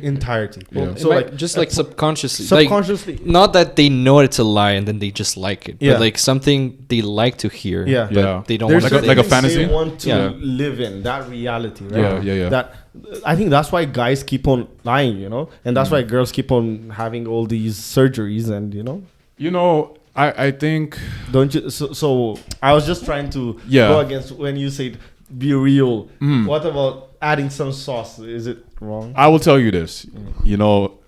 Like, as humans, I think we're all gonna slip in a little lie, or omit information from time to time. To make some interesting, And I think that sometimes we feel like it's necessary because we're like, man, like if I don't do this or if I don't show up this way, will this person really like me? But I swear, like, it's really the best thing to just be upfront and honest. Whenever you're asked, you know what I'm saying? Sometimes it's okay to be an open book, but like sometimes it's best to like work on the things that don't work in your favor, so that like later on, you've already worked on these things, and by the time it surfaces, you don't have to lie about it. You know what I'm saying? Like, don't lie to a woman about how much money you're making. You know what I'm saying? Like, just if you know that you want to lie about it, just change your situation. You know what I'm saying? And then by the time she starts talking about, yo, by the way, like, money's there. what, like, how much money like are you making? And then you won't have to lie. You're already in a better situation because you like the girl so much that you're like, I want to keep this one, and I don't want this to be an issue. You know what I'm saying? It's I think it's very delusional to think. If you're going to be asked that question, just start working on yourself. You know what I'm saying? And I think it's very delusional for people to think that, oh, I should be accepted the way I am, in every regard. You know what I'm saying? Like no, because like, yes, like, there are some things that we can't change about ourselves. Like, for example, like height. You know what I'm saying? There's only so much that we can do about it. You know what I'm saying? But why am I going to tell a girl that I'm 6'5" when I'm really 5'7"? You know what I'm saying? I'm not 5'7", by the way. But like, like why am I gonna tell a girl over like the DMs that I'm one thing when I'm not, and I can't change anything about it? And then I'm gonna be mad. I'm gonna be like, oh yeah, you guys are you guys are so like shallow or whatever. But whole time you're also shallow because you lied. You know what I'm saying? Just be honest, and somebody will accept you for like whatever it is that you are. But the things that you can change, the things that you don't feel comfortable sharing, or that you feel like you would want to lie about or like omit from other people, work on it. You know what I'm saying? That's number one in terms of like, when I talk about Riz, like, you know what I'm saying? True. Second of all, just be cool. You know what I'm saying? Don't force anything, right? Just be cool. The cool factor. Don't. When I mean be cool, it's like don't really just don't do anything. Like, you know what I'm saying? Like, the less you do, the less you do, the more that works in your favor. You know what I'm saying? If you're over the top, you got to be over the top all the time. If you're nonchalant, and if you're like just like cruising, when you do something, the girl's gonna be like, oh. Wow, like he shows up. I use that method a lot. I'm not gonna get into like for real. my thing is this, right? My thing is this. When I talk to women, you know what I'm saying, I keep it respectful.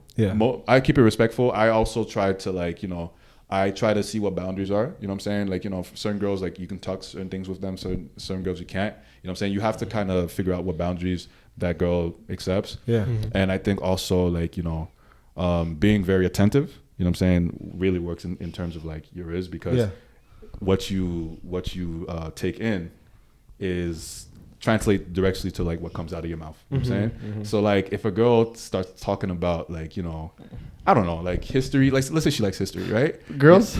I don't know. Let's say she likes history. Listen. Right? Listen. I don't know a lot of girls that like history. Yeah. I'm just saying it's a general example. Oh, right? human history. Yeah, human history. School history. Yeah. Like history of the world. They like history. Yeah. History of the world, right? Let's say she likes history, right? Urban history. And then like she likes history, and like she's always talking about like something that happened in the past or whatever. World War this, you know what I'm saying? Whatever, Great Revolution, I don't know. And then like you're not listening to her, right? You know what I'm saying? And then you start talking about boxing, and she has no interest in boxing. Or like the gym. Or the gym, like bro, like a... it's not about like in the moment you're trying to back the girl, you know what I'm saying? Yeah, Listen to what she's saying. Grab an interest in what she likes. I don't necessarily say you have to catch her whole personality and put it onto you, download her whole personality, download all of her interests. But like show that you are interested in what she's interested in. You know what I'm saying? Show that, I like the fact that you're interested in this and we can have a conversation. You know what I'm saying? Yeah. Honestly, from the top of my head, that's really what it is. But like as we go along, come see me and I'll give you the best advice. True. So have you been like dating or like no, or are you single now? I was in a relationship. You good? Okay. I was in a relationship over the summer. Yeah. And like it didn't work out. You know what I'm saying? It didn't work out for what are lessons you learned from a relationship that did not work? That sometimes like just because it didn't. Sorry, guys. Huh? No, it's all good. It's technical issues. It's all good. Yeah, we still filming though? Okay, yeah. I think we'll film. Yeah. So what are lessons you learned? One thing, the biggest thing I learned is that like, oftentimes it's very easy to like take the blame for like what happens in the relationship. Like for example, if somebody says they're not happy, or if somebody says like things aren't working out, it's very easy to like go into yourself and be like, what did I do wrong? And be like, oh man, it's mostly my fault. If only I changed this and that. But sometimes how a person reacts to you isn't necessarily about what you did. It's more about like what's going on inside of them. You know what I'm saying? And sometimes like things that you do trigger them, but it's not because like you intentionally triggered them, but because it's like something inside of them. You know what I'm saying? And I think everybody has something they have to deal with. You know what I'm saying? Growing up, just going through life. And I realized that, you have to have grace for yourself, and once you have grace for yourself, you can have grace for others, It's very easy to take the blame, and it's very easy to shift blame, you know what I'm saying? But at the end of the day, I think sometimes we have to just take a break and realize, okay, you know what? Not everything is right in the world. You know what I'm saying? Something probably happened to you and something probably happened to me, you know what I'm saying? But how are we going to fix it as two people that are just trying to get somewhere, you know? That's the biggest lesson I've learned. Another lesson is that, you coming back to my testimony, right? Sometimes you have a plan for yourself, but sometimes God is like, you know what, whatever you were in, that was just for that season, just for that moment. Maybe you can have regrets as a human, you know what I'm saying? But when you look at God's like grand scheme, sometimes you realize, oh, should I have to be there? You know what I'm saying? I don't regret the love I've ever given to anybody. Never, ever, ever. Because they probably needed it, at one point in their life. And maybe if they couldn't receive that, or maybe if I did something wrong, I repent for that, But if I gave genuine love to somebody, I know that eventually, like, they're going to realize, okay, you know what? He had my best intentions at heart. And like, for that season or for that period of time, that's probably what they needed, so. Yeah. And God knows, like, start to finish or finish to start. It's like it's there for some reason. If it doesn't work out, there's a reason for it. And if it works out, then there's a reason. So, yeah. But like, I want to ask you this question, same related to what we just talked about. You are an extrovert. You have a lot of friends. Yeah. When you go through like a breakup or something like that, because you're always sociable and smiling and you're carrying I can imagine you coming back and leaving school and all these things weigh on you, right? School weighs on you. I see you around. How many people do you have friends that you open up to, or how do you get that burden off you? Are you doing that through prayer? Do you believe in psychotherapy or something? So like because I feel like for introverts, usually we are concerned. We're like, most people are talking to them, hey, what's going on? Are you okay? Even if they're silent, the newest person that knows them is thinking something's wrong. Right. Right. People that do not know them, even if they're silent, they could tell. But usually when you're an extrovert, a sociable person that's always putting on a smile, giving people joy and love, because I feel like even when you answered the question, you were saying how, I don't regret the love of giving. Mm-hmm. You're not being selfish about you. You know what I mean? Your answer. So like, how did you deal with that personally? Because there are other friends of ours that go through the same thing. And what's your advice? I feel that. I think part of it is like building a community, having a village. Everybody should have a village. Nobody should be able to like go through life alone. Because like when the troubles of life like come through, you know what I'm saying? You can only take so much on your back before your back cracks, And like when you're down in the depths, yes, Jesus will always be there, but like, Jesus is using other people too, like you guys have each other, right? And like I assume that, you can go through stuff, but eventually you're going to go talk to either Josh about it, you can talk to David about it, David will talk to Manny, I don't know, what I'm saying? For me, I have a village, and the reason why I don't have just like 2 or 3 friends that I confide into is because not everybody is equipped to deal with everything I go through, you know what I'm saying? And there are some things that I haven't told anybody, because I'm able to support it myself, you know what I'm saying? And God is able to support everything. So obviously I go to him first, you know what I'm saying? And then sometimes I need advice, or sometimes I need somebody just to listen. And sometimes people learn things late, because I see you and I'm like, you know what? I see what you're going through, and maybe I'm trying to not be selfish right now. And like, trauma dump, or just like, bring you down in the depths with me, you know what I'm saying? Because I can see you, like, for example, like there's one time where I was going through something, and then somebody was like, there's a lot of great things happening for that person in that week. And I'm like, yo, they're on an all-time high, you know what I'm saying? And bro, it would be super selfish of me to like share this thing with this person, and then just like take them away from what, and it won't be easy for them to get back. Or shift their focus. Right. Like, okay, no, it's not about like, like, and then like I ended up telling that person like months later, and they were mad at me. I'm like, but if only you understood like where I'm coming from, you know what I'm saying? I can see that, like, I know people's personality. I know my friends, you know what I'm saying? I know my friends, I know people's personalities, I know people's circumstances, I know the context of things. So there's some things I share with some friends, and there's some things I share with other friends. And not everybody has the same information. Some friends do, depending on how close we are, and depending on like, the skills that you have, like emotional. Like some of my friends, like close friends, you know what I'm saying? They don't have the emotional capacity to but they're still my closest friends, you know what I'm saying? I've had an experience where I've tried to like talk to somebody who's really close to me. Then I realized so fast that person is not the type of person I could talk that type of thing to. Right. I love that person. I wouldn't, just like there are certain things I wouldn't expect people to talk to me about because I just don't have the answer for, right? Right. I like that you say, I never thought of it that way, but it's true. Everybody's equipped differently. And you got to know your personnel, right? You got to know your personnel. You got to know like who are the players on your team, you know what I'm saying? Like you got to know like this person does this best, you know what I'm saying? This person can help me in this way. It's not transactional, but it's more like if we want this relationship to work, obviously, like, I'm going to set myself up in ways where like, I'm your friend and I'm going to come through for you whenever you need it. But when I need something, I need to know what you can provide for me. It's very like you're setting yourself up for failure if you think every friend can provide every need for you. You know what I'm saying? And you know what? That's okay, because there are certain needs that we can provide for some people and certain needs that we can't provide for some people. And I think a lot of friendships, why they don't last is because you don't realize what that person can help you with and what that person can't. You know what I'm saying?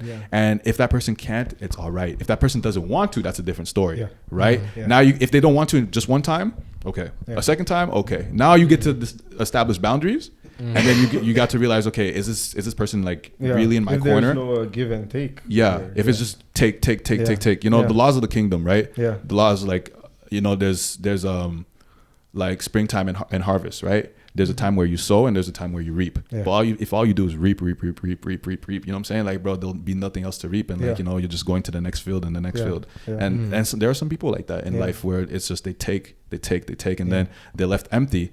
But really, the fastest way to like grow trees is to like plant seeds. You know what I'm saying? And like, if every time you chop down a tree, but you don't plant a seed every time you chop down, you know what I'm saying? There'll just be no more trees. You know what I'm saying? So every time you chop down, every time you take, make sure you're like, okay, I remember what this person did. And don't think of it as transactional, but think of it as like, showing gratitude. You know what I'm saying? Showing gratitude, showing that I can show up for you also. You know what I'm saying? Like I can show up 5 times for you, you show up maybe 1 time for me.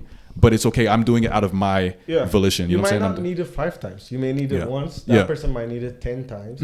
Again, it's availability and the willingness, the love that you share that really matters, right? 100%. Yeah. So that's how I deal with like my issues with my friends and stuff. And like, I try to be there for as many people as possible, because I think everybody needs something, you know. And there's some people I try to be there for, but then I realize, you know, they don't necessarily view me as somebody that, like, you know, could help them.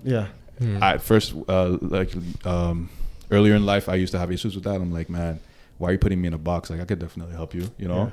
And that's one thing with me. I really don't like to be put in a box. I don't like to have like labels on like my name or whatever. Coming back to that one conversation, you know, like, you know, people see me as one thing, you know, but I view myself as like so many things. You are like, I think that's the thing. It's on your bio, right? The creative visionary idealist. Oh, in my email. I was like, okay, this man has some philosophy to him, and music, and sports, and theology. That's it's a lot. It's a lot, bro. Because God has created us with such like powerful and like vast brains. My brain may be just this big, but there's so much information going on inside, in there, bro. And that's for all of us, you know. And I think, you know, the more we tap into that, the more potential we can see. And like, you know, just the more we can accomplish. And I've realized that early along, like my imagination is so like, I have a lot of imagination, bro. And like, I realize, with my imagination, that's the beginning of like creativity. And that's the beginning of like, you know, getting things to happen and stuff. So like, for me, it's like, if I can imagine it, I can do it, you know? And like, when it comes to people, I try to like be whatever I can for people without burning myself out too much, you know? But not everybody's going to accept you. Not everybody's going to believe in you. You know what I'm saying? But God did. You know what I'm saying? So God did. Yeah, you know, he's going to place me where he needs to place me, or something like that, you know? So that's so true. Yeah. How do you feel? You were saying how, you know, he was mentioning all your traits, right? And like how you build friendships always has like one thing in interest or in common that you can grow with, you know, with whatever friend you make. How, like, because I've dealt with that issue, whereas like, you know, I would click with someone with one very like topic or interest we have in common, and then that would be the only thing in common we'll have, and like it would become very shallow in terms of relationship. That would be our own like, you know, insight or whatever, right?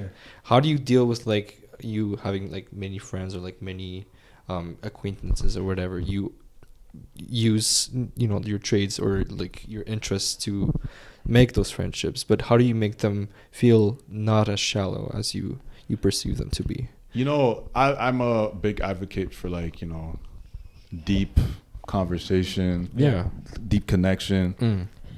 One thing I learned in 2023, okay, God has been putting me through the fire, because like he's tearing down some of the foundations of like how I viewed life, you know what I'm saying, how I viewed like people and just things in general, phenomena in general, and just making me see things in a different light. And I thank God for that, because like, as pissed as I was to realize that things are not the way I thought they were, I realized that, oh, okay, maybe there's a better way to live life, you know? And one thing I learned was that like, you can't be deep right away sometimes, you know? No, for sure. Because that's like if you're free falling, right, you're gonna hit the surface, you know what I'm saying, before you hit like underground, right?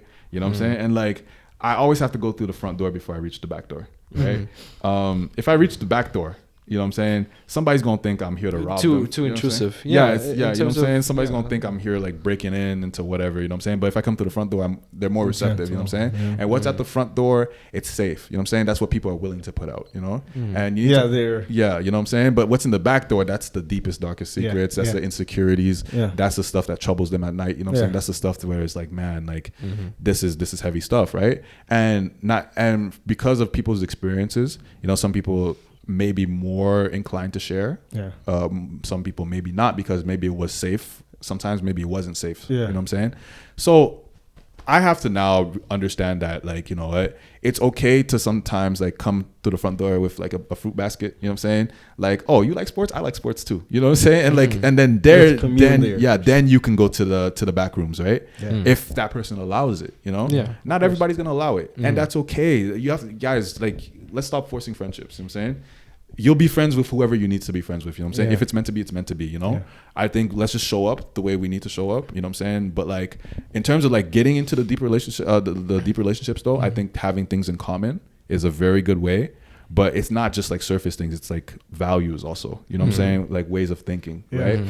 I get deep with Abel sometimes. You know what I'm saying? Because we have similar values, right? But like for person X or person Y, you know what I'm saying? We may not share values. So if we start talking about these things, we may clash, you know, and then therefore we may never get to the deeper issues because it's like because you lose each other there. Yeah, you know, exactly. But and you know what? That's okay because they'll have their people and I have my people. You know? As long as we have a common respect for each other, you know what I'm saying? It's okay. We can leave the friendship there. You know, not every friendship has to be deep. You know what I'm saying? Some friendships can be very like surface level, you know, and we can just operate from there. You know what I'm saying? That being said, like, you know, in university, you come here, right? One thing I pick up and one thing I tell every freshman that comes here, you know, a lot of the people that you thought you're going to leave this place with, you might not, you know, and by the grace of God, I hope that like a lot of the friendships that we build here, we were able to leave here with, you know. I've seen some people coming with the same people, you know what I'm saying? They're leaving with the same people. And honestly, I look at those people and I'm like, wow, like you guys are great, you know, but it's normal to come here and then realize things about yourself. And as that's happening with everybody else. And then you realize, oh, like maybe I don't get along as well as I thought with other people. Maybe we're not going the same place. And maybe it's just best to keep it at that. You know? And that's okay.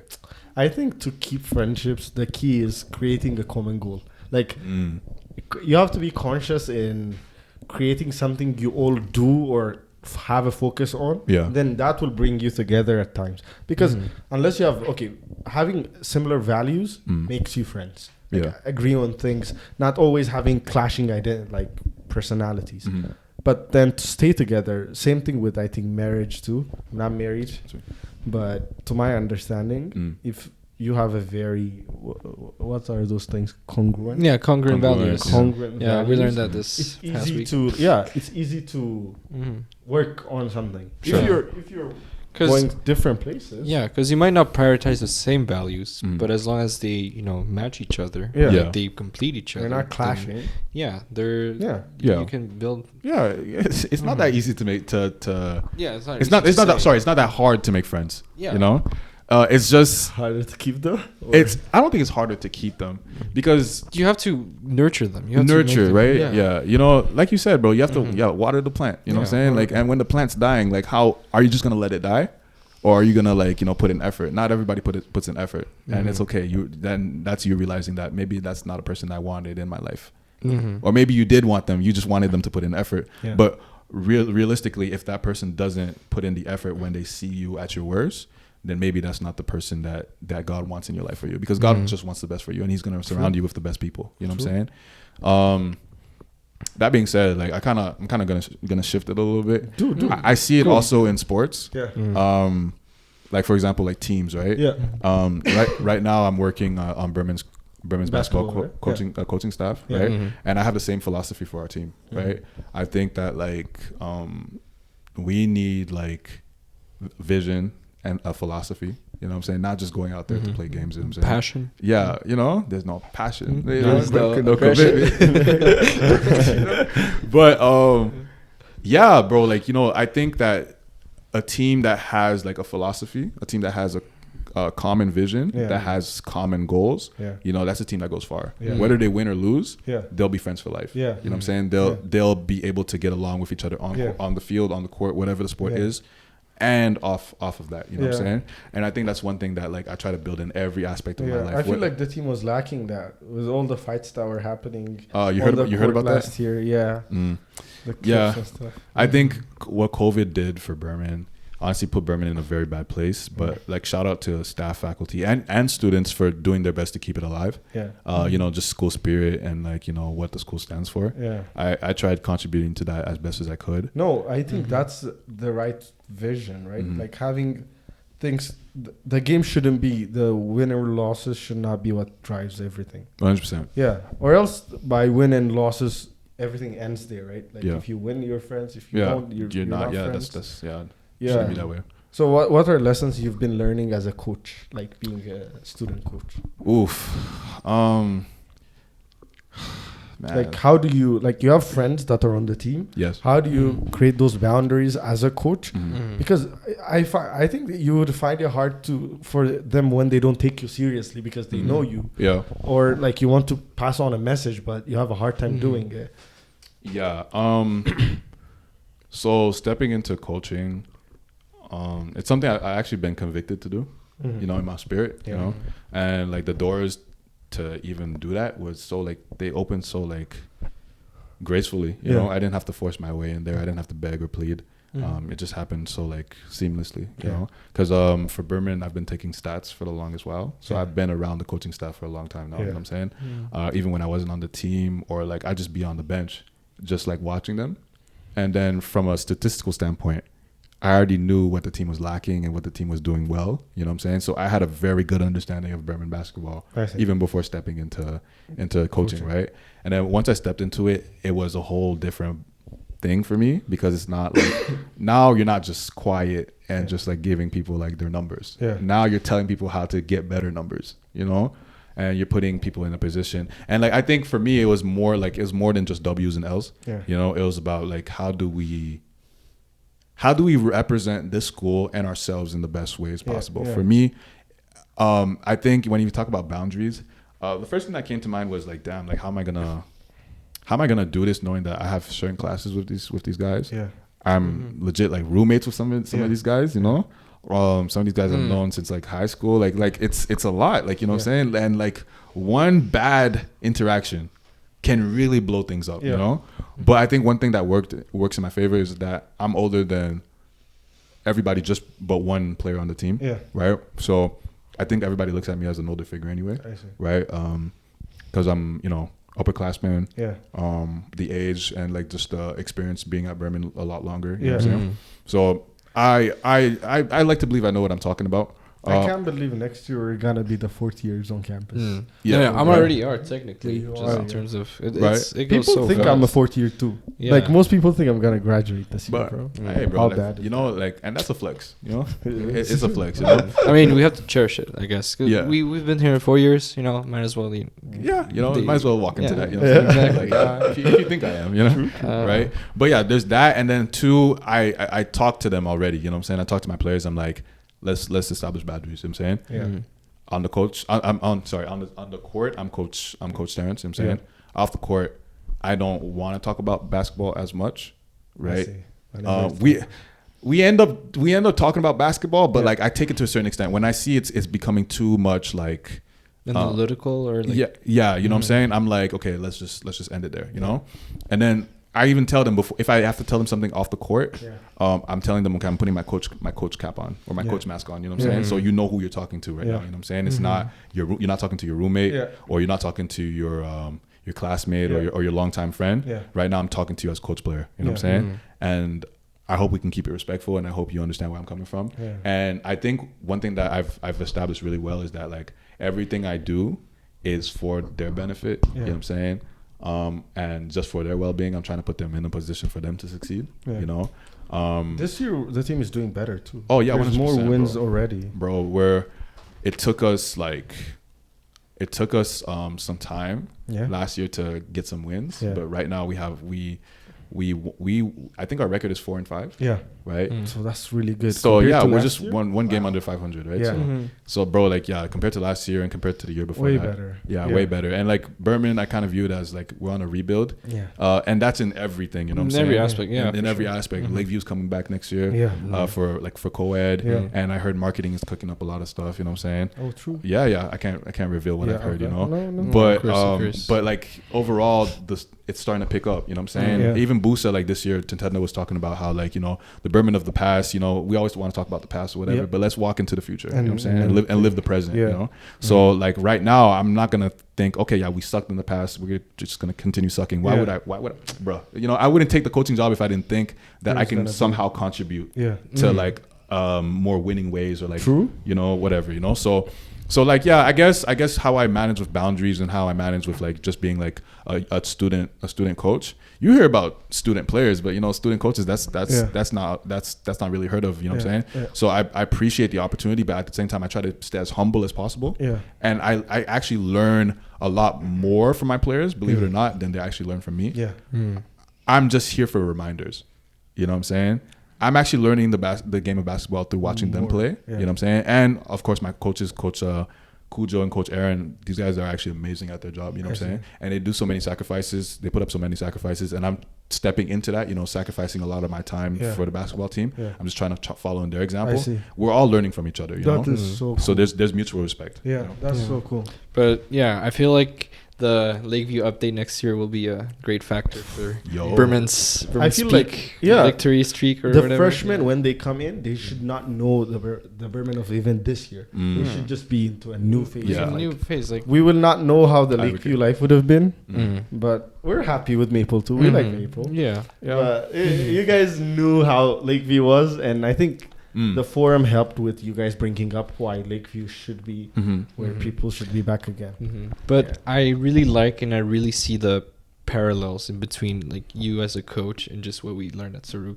Or like with the businesses today, yes, for sure. I wasn't a Saruk. You don't even have the Saruk training, but you have all the skills. Yeah, literally, like it's so like copy paste in every leader like position, even if it's a team or like a business. Like even David was there, and like just by him talking, it was like the same little things about you know dragging you know those connections or like you know just learning from them and applying to them. Like, is there another session this semester? I think next year. In September. I'll pull up next year. For sure. Yeah, no.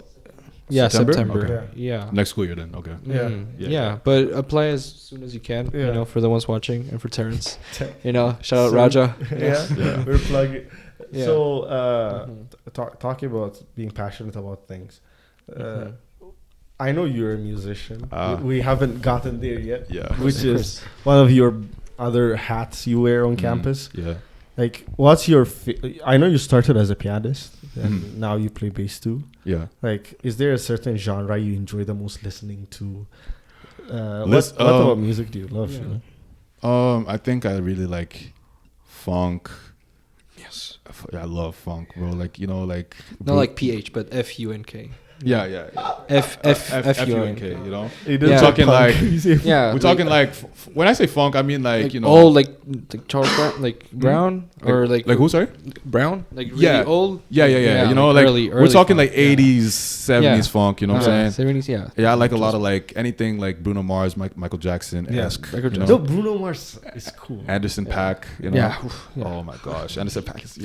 He's crazy in the drums too. Yeah, bro. Have you seen that One Tiny Desk video of him like playing and singing? I'm like, bro, how do you play drums and sing at the same time? The amount of brain power you need for that. It's legs, right, left. Yeah, bro. And singing like the. And he's on time. He's on time. He never broke rhythm, bro. Like you know. So I listen to a lot of like funk. Obviously, gospel is what I listen to the most.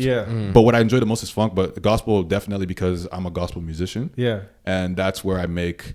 Your bread and butter. My bread and butter, literally my bread and butter. Like I make money off of like my musicianship, right? Well, not here at Burman, unfortunately, but back home in Montreal, I play. In the Seventh-day Adventist realm, you know, not many believe in paying their musicians, and that's okay. You know, I think nowadays though.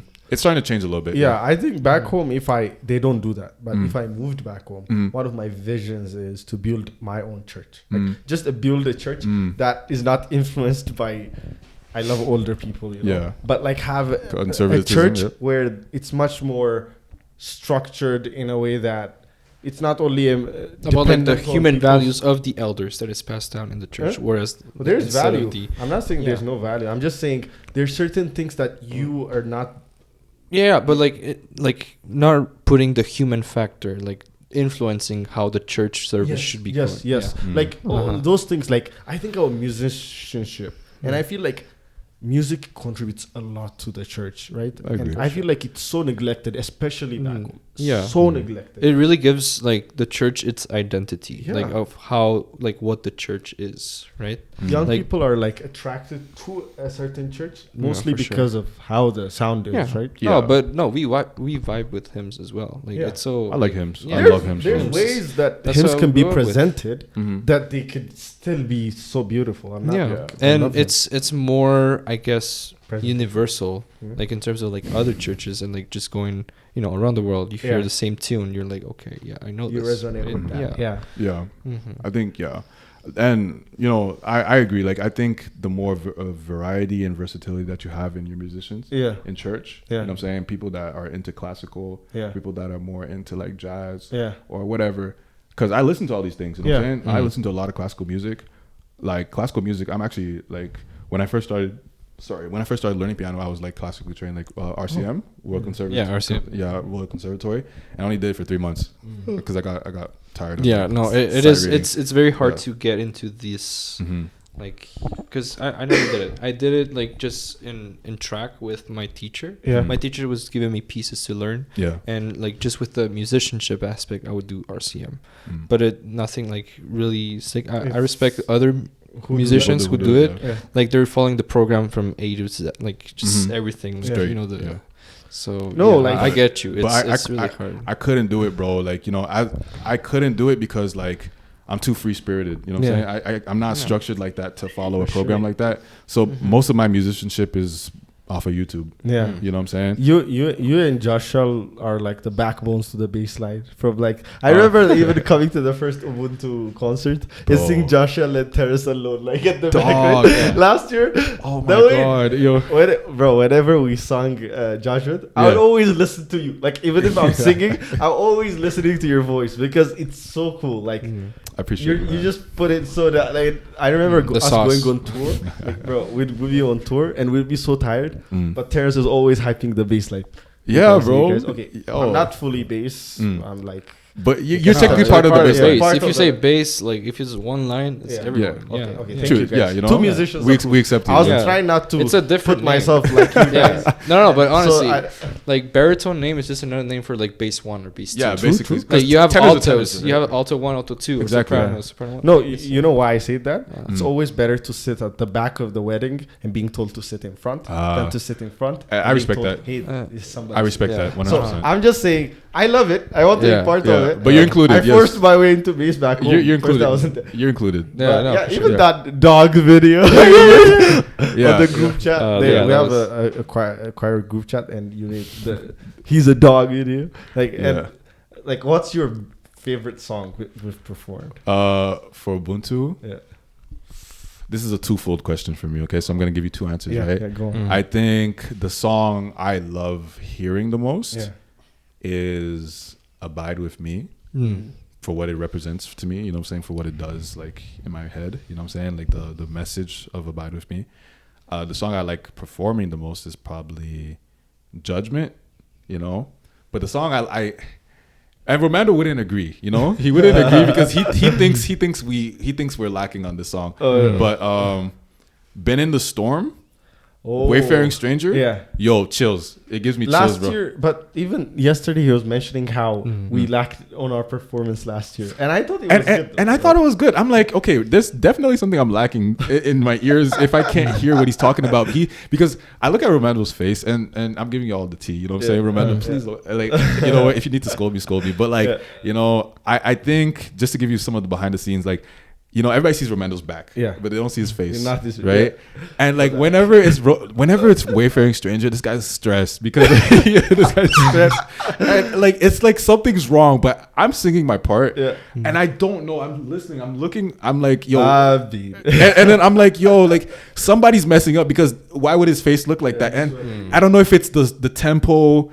I don't know if it's like somebody's not singing loud enough or singing too loud, or if somebody's not doing the right notes. The song by itself is just a song that daunts, right? Like when you hear it, it's not like a it's nice, but not a bright song. So it also, I think, contributes to his face. Like he's like that might be, maybe that might be. But I've heard him make like, you know, like complaints like guys, like, you know, we can do it better, right? And that's one thing I like about Romando. He wouldn't just tell us like, oh, we did it bad and just leave it at that. He's like, oh, we can do it better, you know.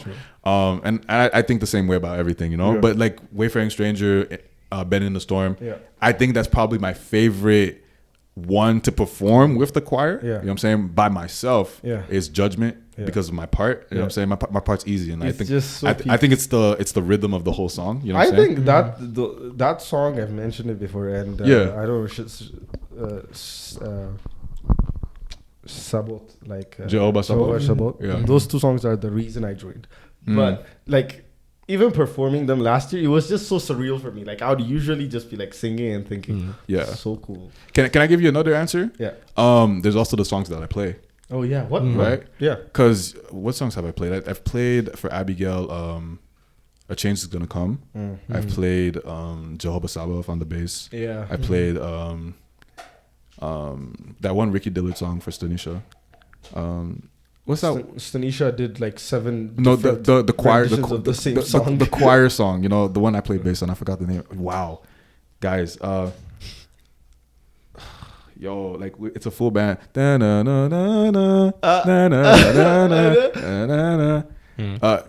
Lift. He's something lifter, right? Yeah, lifter of my head. Yeah, I think that's the best song. How did I forget it? Yeah, bro. He's the lifter. He's the lifter. Something I don't know. My fault, Tanisha. Last year we were singing it in Calgary for a concert. Yeah. Somebody just walked on the stage and just gave us money. Oh yeah, I saw. They threw money at us. I'm like, bro. I felt so. I'm like, yo, I don't want to feel disrespected because you do that to strippers. You know what I'm saying? Yeah. I'm like, but you know what? Like, that's wild. We actually did that. Once the money came, Romano said, "Okay, guys, another song." Yeah. No, like everything flipped from there. Yo, like I was tired out of my mind, and then it was our last song out of the 2 songs. Then we sang for 3 or more. Yeah, songs, bro. They Like, said, "Oh, keep on going."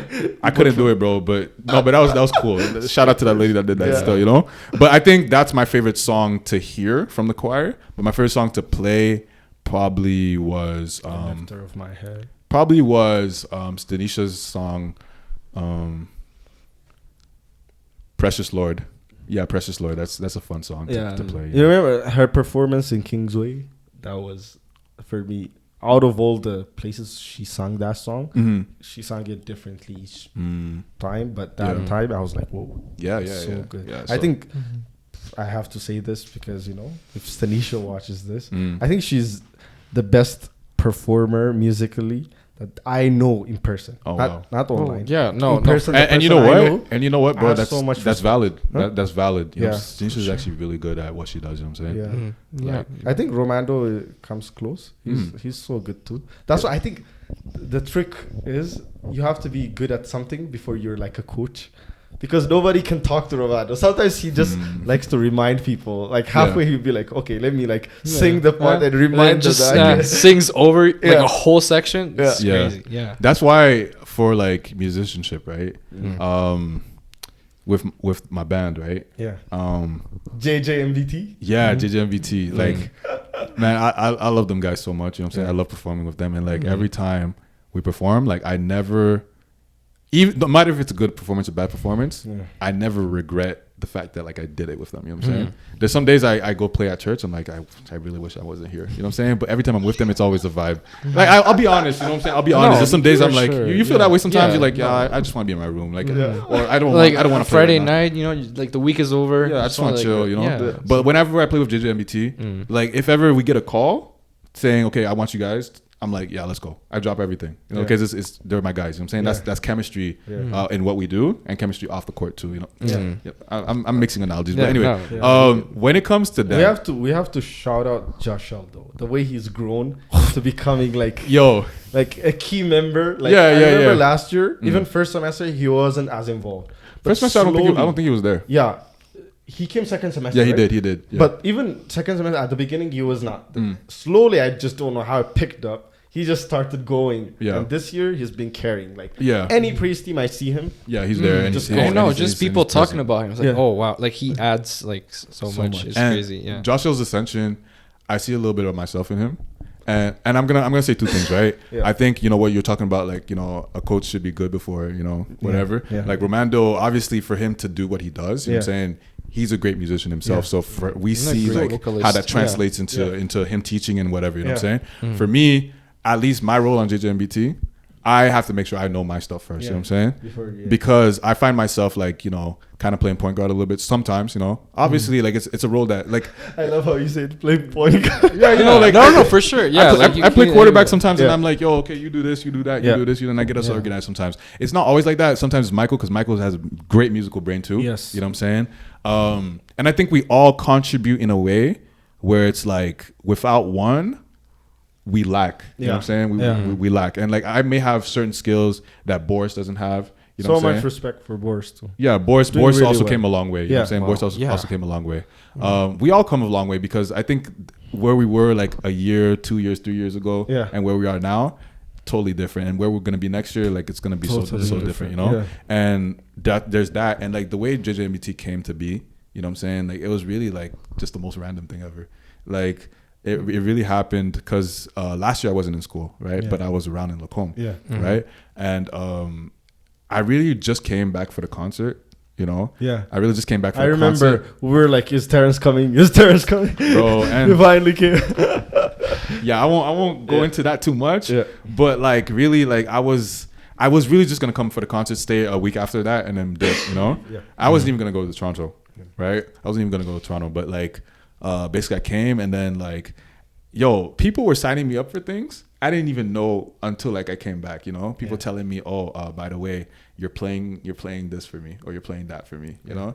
And I was like, guys, like I just got back, like, hi, hello, you know what I'm saying? But I realized, okay, like, you know, there's a need here, and I'm willing to provide, you know what I'm saying? I'm willing to show up in the ways that people need me to show up or whatever. And then like, when JJMET came to be, it was like Abigail, who's no longer here, shout out Abigail, you know, she was gonna sing a song, I keep forgetting the name of these songs, bro. Do you remember what she sang? I think it was like a Yolanda Adams song.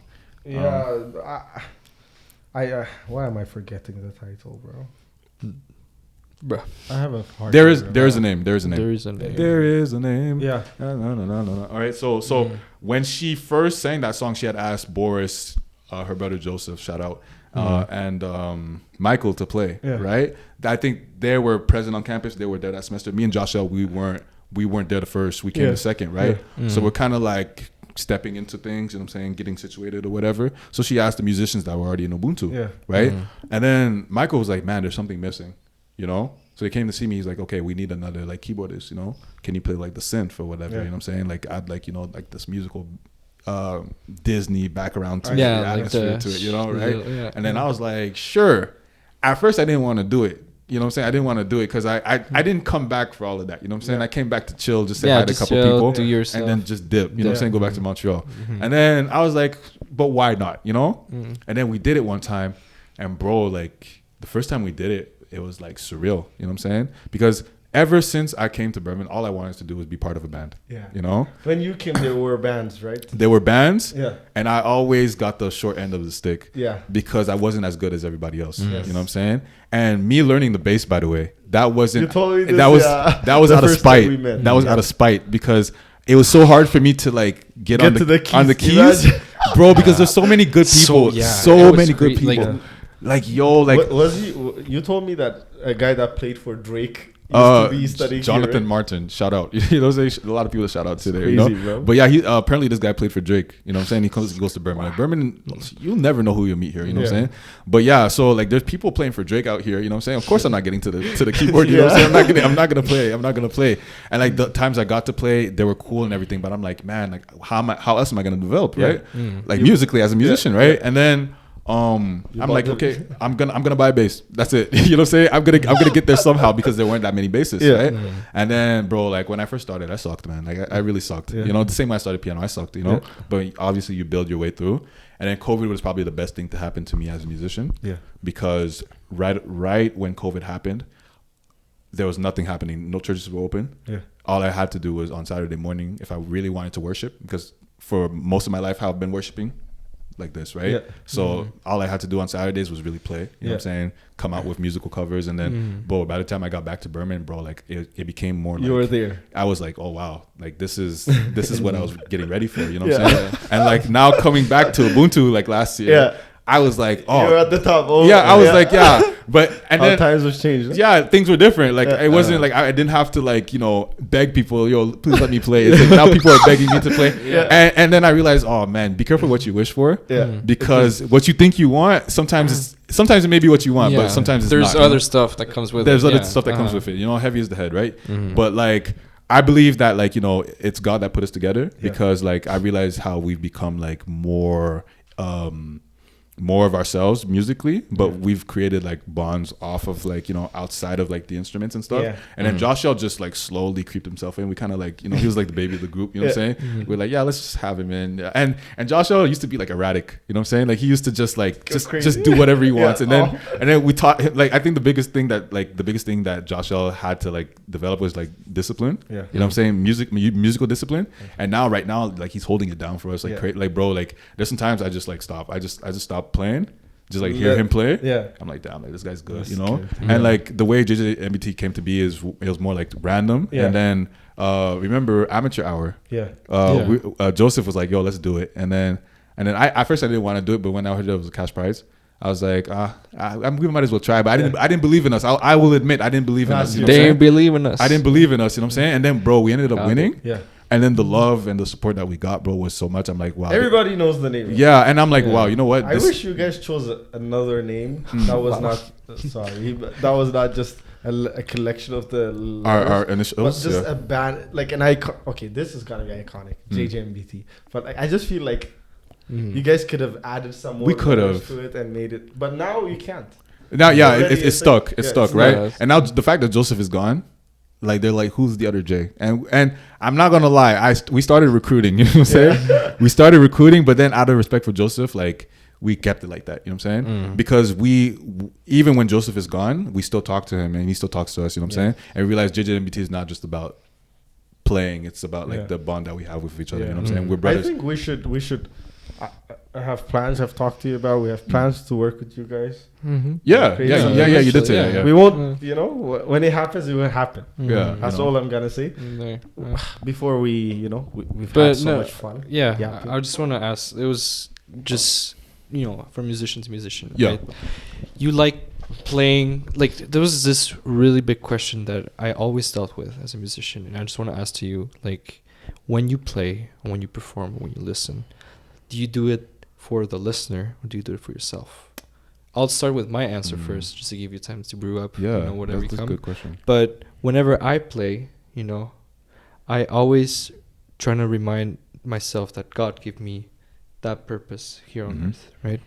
And so if I play for God, or if I play to respect and honor and fear what God gave me to, then He'll use that to propel it to other people, right? So of course I can always put pride in it and say, yeah, I worked hard on it, like why can't I get the praise? But He's putting me the drive and the purpose in me so that I can play for Him, so that He can also show it to the people that need it, right? And enlighten people or whatever. So that was my calling, and that was, as of now, my philosophy in playing, that if I always reverted to God, then He'll put that music in the people that need it to. So I just want to. I love your answer, bro. Like that's a very, very, very mature answer. In terms of like how musicians should approach it, you know what I'm saying? Especially the ones that like play in like a church setting, of course. Because you have secular musicians, they don't see it the same way. It's more performance based. But as a classical, how do you keep it out? But as a classical musician, I was classically trained most of my life. Like even here now, I'm starting to do the crazy stuff you guys do. I hear you, bro. I hear you. So I'm trying, right? It's really different. It's another way of thinking and just applying your knowledge in musicianship. But it's just by wasting that talent and not, crafting it for the glory of God, I feel like it's just, a waste of my whole purpose, even here 100%, on earth, right? 100%. So, I just want to know your... Just want to let you... Okay. I'm going to answer you, and I'm just going to give my outside thoughts also. When I play, it's for both also. It's for... Because it's not... it's for myself. Because obviously, like, I want to have fun, and that's a whole other aspect of it. If you don't like what you do, it's just pointless. And that's how I like continue doing this, because how like after doing something for so long, sometimes you lose the love of it. I treat it like I treat 2K. I treat it like I treat FIFA. You know what I'm saying? I'm just like, I'm trying all the modes. You know what I'm saying? I'm trying all the modes. I have my favorite modes, which are my favorite genres, or my favorite chords or progressions to play.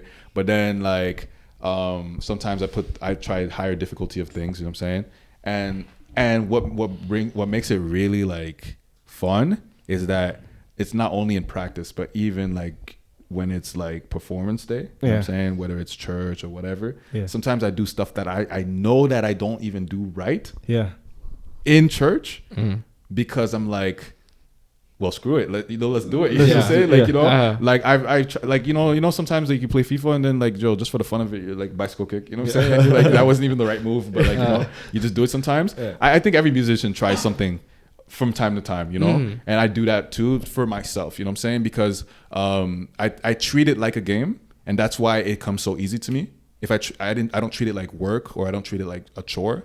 Or I don't treat it like something I have to do, but I treat it like something I want to play with, you know what I'm saying? And that way, like, I keep the fun in it. And then obviously I try to keep it professional too, you know what I'm saying? And that's like I said, I make money off of it, right? And then when there's money involved, especially, there are some things I don't allow myself to do because, you know, I'm getting paid to do something specific, right?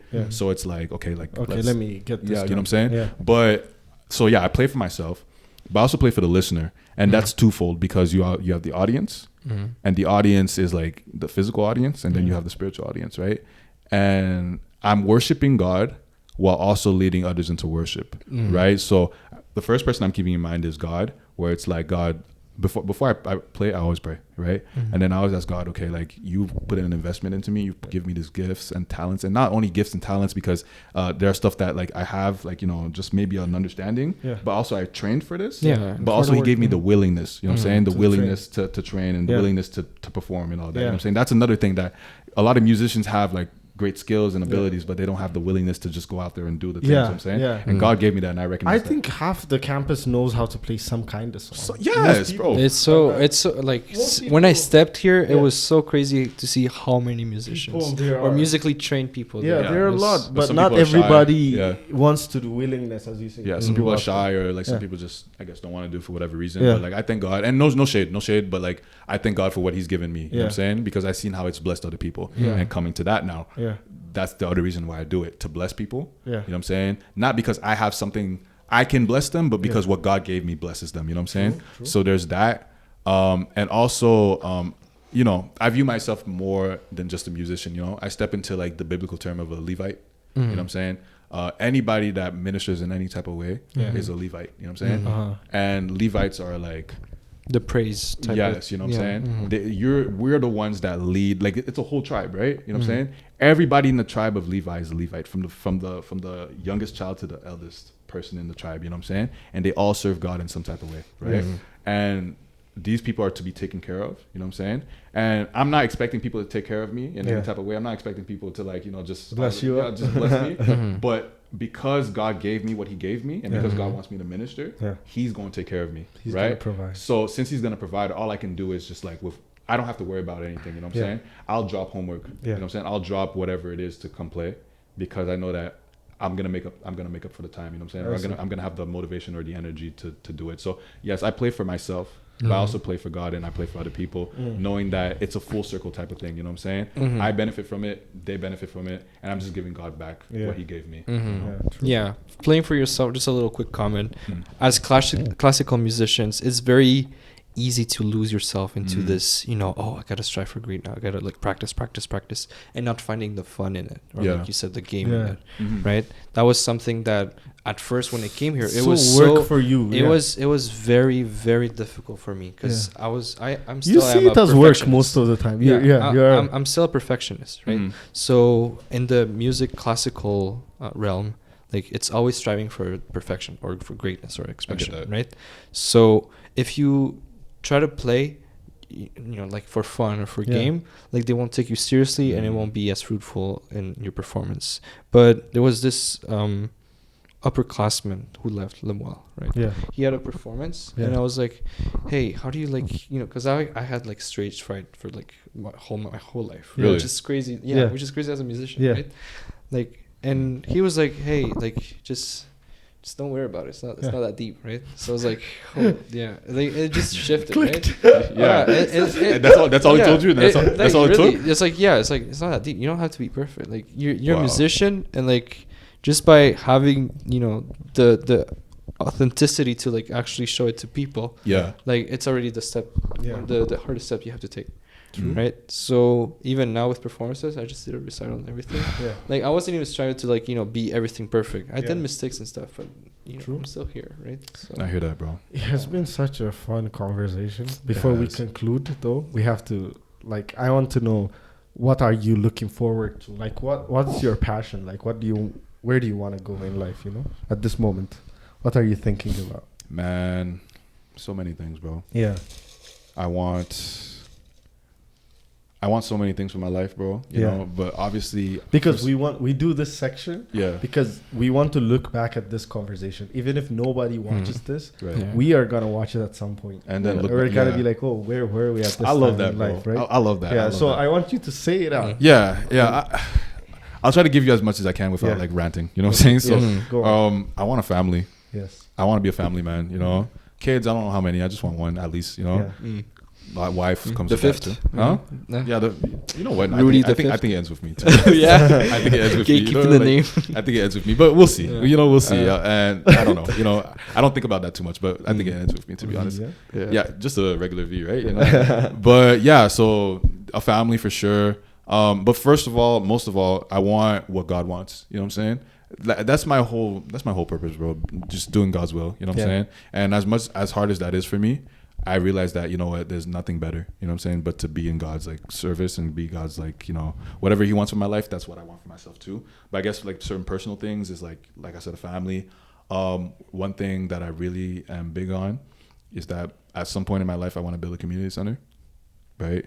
And community center? Yeah, community center, right? Kind of like your idea of how you want to build a church. Yeah. I want to build something similar, but church more in the sense of like what really church is really supposed to represent in terms of like it being open 24/7 than rather it being open like maybe Friday, Saturday, you know what I'm saying? And like I feel like, and like we're not just talking like just Adventists coming through, we're talking like everybody in the city or everybody. How cool would it be with your music skills? You could have a music, it's like arts, crafts, sports, section, a gym, and going back to that one segment where we were talking about like me connecting with people. Yeah. Part of that is me saying, you know what, in the future, like I hope we can stay friends because I want to give you the platform to be able to do what you do. Yeah.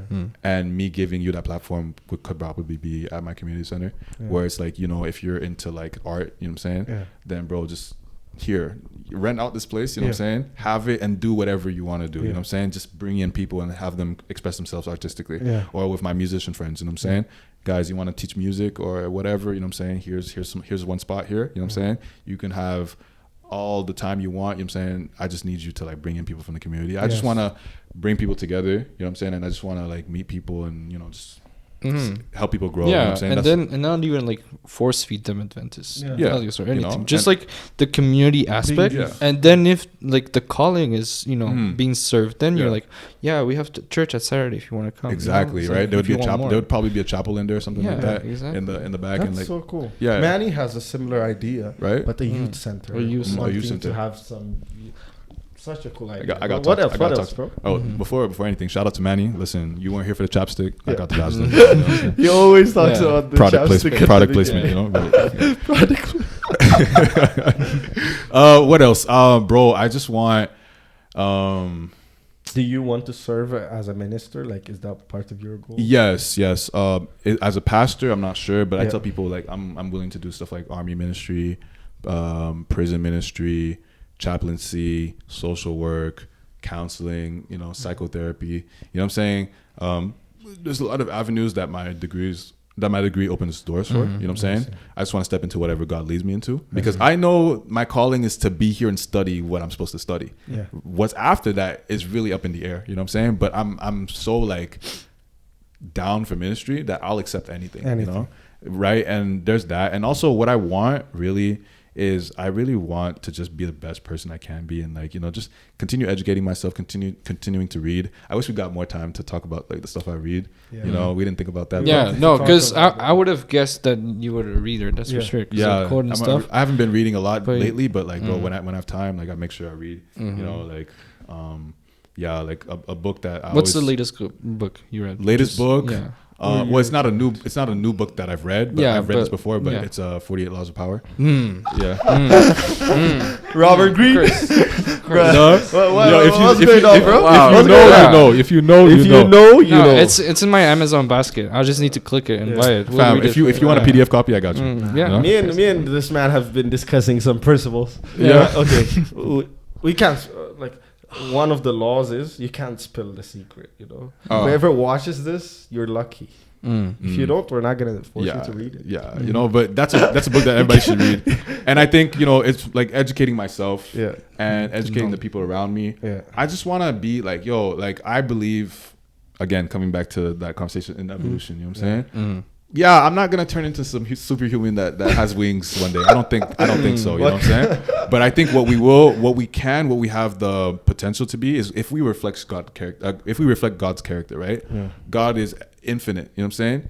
Which means, in a sense, means ever expanding, right? God's knowledge is infinite, and we reflect God's character, right? We reflect who He is. We're made in His image, right? So that means our capacity for knowledge and our capacity for just like how well we can do as humans is limitless. You know what I'm saying? But we limit ourselves too much. And that's part of why I do everything that I do, is because I tell myself the day I stop growing is the day I have no purpose here no more. You know what I'm saying? The day I stop doing the things that I do, the day I stop stepping into something new, the day I stop looking stupid, you know what I'm saying? Because you look stupid every time you step into something until you get good at it, you know? That's the day that we're like, what's my point of being here? You know what I'm saying? So our purpose is to grow, like curiosity, the death of curiosity. Everybody knows me, has heard this quote from me one time. The death of curiosity is the death of humanity. You know what I'm saying? The day you stop being curious, the day you stop trying to learn is the day. And I think you get the most joy out of things that make you uncomfortable. Like I wouldn't describe myself. My family is not artistic. I didn't grow up anything close to being an artist. I don't even admire art as a thing. And even singing is outside of my comfort zone. And like the main, like I get the most joy out of singing. Even if I know that it's the hardest thing for me, I get the most fright. I don't know if people could tell, but I'm always scared whenever I'm singing, right? That's why, at least there are some songs that I'm not scared of but Ubuntu, some songs that are especially having a faster rhythm or something. Yeah. When I don't know the whole thing, I'm always on the edge, right? And whenever it's done, I'm so happy. I'm relieved. I get the kick out of it, right? I'm actually the opposite. I look so foolish. I'm actually the opposite. Like when it comes to choir settings, because our voices blend, I don't feel like pressure. You're a musician. As musicians, for me, that's not my comfort zone. There are certain things like if we were supposed to talk somewhere, I'd be comfortable talking about anything, anywhere. Right. That's my comfort zone. Yeah. Singing, on the other hand, it's different. Right? Okay. I get that. A tradition before we close. Yes. You have to pick a question out of here. Pick a question. Yeah. It's just some. This like the variety is either like the deepest or like the most random shallow. How bad are these questions? I don't know. They're stupid. Like some are stupid, some are very like Yo. What is that? Okay, can I read this? Yeah, just of course. Can we truly understand the nature of reality? Maddie. Wow. Yeah. We have to get a part 2 of Samraj, bro. Like, for this one. But you want me to answer this question? Yeah, together. Do you think we live in a simulation? How well do you think? Is the Matrix a documentary or just a movie? I think we mentioned that. Like we were talking about like how Kanye was saying like, there's this, structure, like this Kanye's desk or exam room where like our life is like a test. So are you asking me if I believe in blue pill, red pill? Before that, let's just answer this then. Can we truly understand the nature of reality? Yeah, I think we can. Okay, wait, can we truly understand the nature of reality? I think with time we can, not at once. I think if all that information were to be downloaded in my brain at once, I would explode. You know what I'm saying? I would explode. I would go catatonic brain dead. You know what I'm saying? Because reality is vast. You know what I'm saying? God is reality, really in a sense. And I don't want to sound like some next philosopher or some next Buddhist or whatever. You know what I'm saying? But what I'm trying to say is that like, for my Christian understanding is that like one day knowledge will just come to us like this. You know what I'm saying? Once we make it to heaven and back down here to the new earth, you know what I'm saying? We'll be at God's feet 100%, like every day, 24/7, you know what I'm saying? And every question that we have to ask, every question that we've ever asked ourselves or asked anybody else, he'll be there to answer, right? Yeah. And I think because we're made in God's image, we're made to learn and to understand and to grow. You know what I'm saying? Because of sin, that's like slowed that down so much. You know what I'm saying? But for what we're made to be, we're supposed to be this way. You know what I'm saying? But to understand the nature of reality, we have to reach perfection. And God believe it or not, some people are like, you'll never be perfect, but God believes that we can be perfect. You know what I'm saying? Because we're made in his character. Jesus said, be perfect like your Father in heaven is perfect. What is to be perfect? Just try. Just continue trying, and the more you try, you know what I'm saying, the more God will like bless that, and eventually like we'll reach it one day. So are you taking the red or the blue pill? I keep mixing them up. Oh. I don't know which one. The red is you understand things, and the blue is like a continue. Yeah, continue with the if it's that, bro, then give me the red pill. I'll take the green one. I'll take God's pill. Yeah, man. I'll take the blue. God. You know what? Give me the purple one where it's like, you know what? I'm still woke. But I don't have to deal with the consequences. Have the knowledge, but not like the actions. What comes with that? Those that suffer the most are those that see the most. Right? Yeah, ignorance is bliss, man. You know what I'm saying? It is. So stay woke. Well, to finish, what 3 things are you grateful for? What am I grateful for? Yeah. Hey, listen. First of all, I'm grateful for y'all. You know what I'm saying? Thank you for having me on the podcast. Like honestly, like when I first heard that you guys were doing this, I was like, wow, that's a great idea. But then you came to see me, and then you're like, bro, we want you on the podcast. I'm like, no, this is not happening. You know what I'm saying? But like I saw it right away though. I saw how this conversation could have gone. Yeah. And I'm glad that we talked about the things that we talked about. Yes. Bro, we could have gone like for 2 more hours. Could have gone easily. There are a ton of things we didn't touch on. I knew from the moment I talked to you, we would always have a good podcast. It was just timing. Yeah. But it's always great to talk. Yeah, never too late, you know? So that's one. What else am I grateful for? The fact that I'm back in school, you know? And I'll definitely be able to graduate next year. I'm grateful for family, friends. I'm grateful for everything that God has given me, everything that God has taken away, and everything that God hasn't given me yet. You know what I'm saying? Because everything has timing. You know what I'm saying? And most importantly, I'm thankful for God's grace, because as much as like, you know, people like to tell me, oh, you know, you're such a great person or whatever, you know, I know where I lack, you know what I'm saying? I know where I come short, you know what I'm saying? And some people can see it too, you know what I'm saying? But I truly know like where I fail, you know what I'm saying? I truly know what's wrong with me.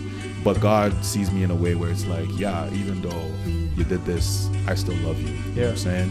And I still care for you, and I still think that you can be the best person possible, you know what I'm saying? And I thank God for that grace every day, because that's what gets me out of bed, you know what I'm saying? Knowing that it doesn't matter how I see myself, it doesn't matter how people see me. If God sees me in a great light, then everything's gonna be all right. So that's what I'm most grateful for. That's cool. Anything else? No, let's wrap it up. I mean, well, shout out to y'all for real. Thank you. Thank you for having you, boss, for coming with us. Yeah, of course. Dave from behind. Shout out my boy David. Thank you guys. Yeah. All right. We'll see you next episode. You know how we stay blessed. You have to take. Yo, quick question. How many more episodes I got? Wow. I mean, we did 8 last semester. We were aiming for 12. Because of circumstances, breaks and stuff. We recorded and did not post like 2 more. I think we recorded 10. Yeah. We ended up posting. Yeah, because there was 2 that messed up, or technical issues, first tries as well. But let's hope this doesn't happen. Yeah. Yeah, that's the thing. So, bye y'all. All right. That's how we always close it. 2 hours. This is the second.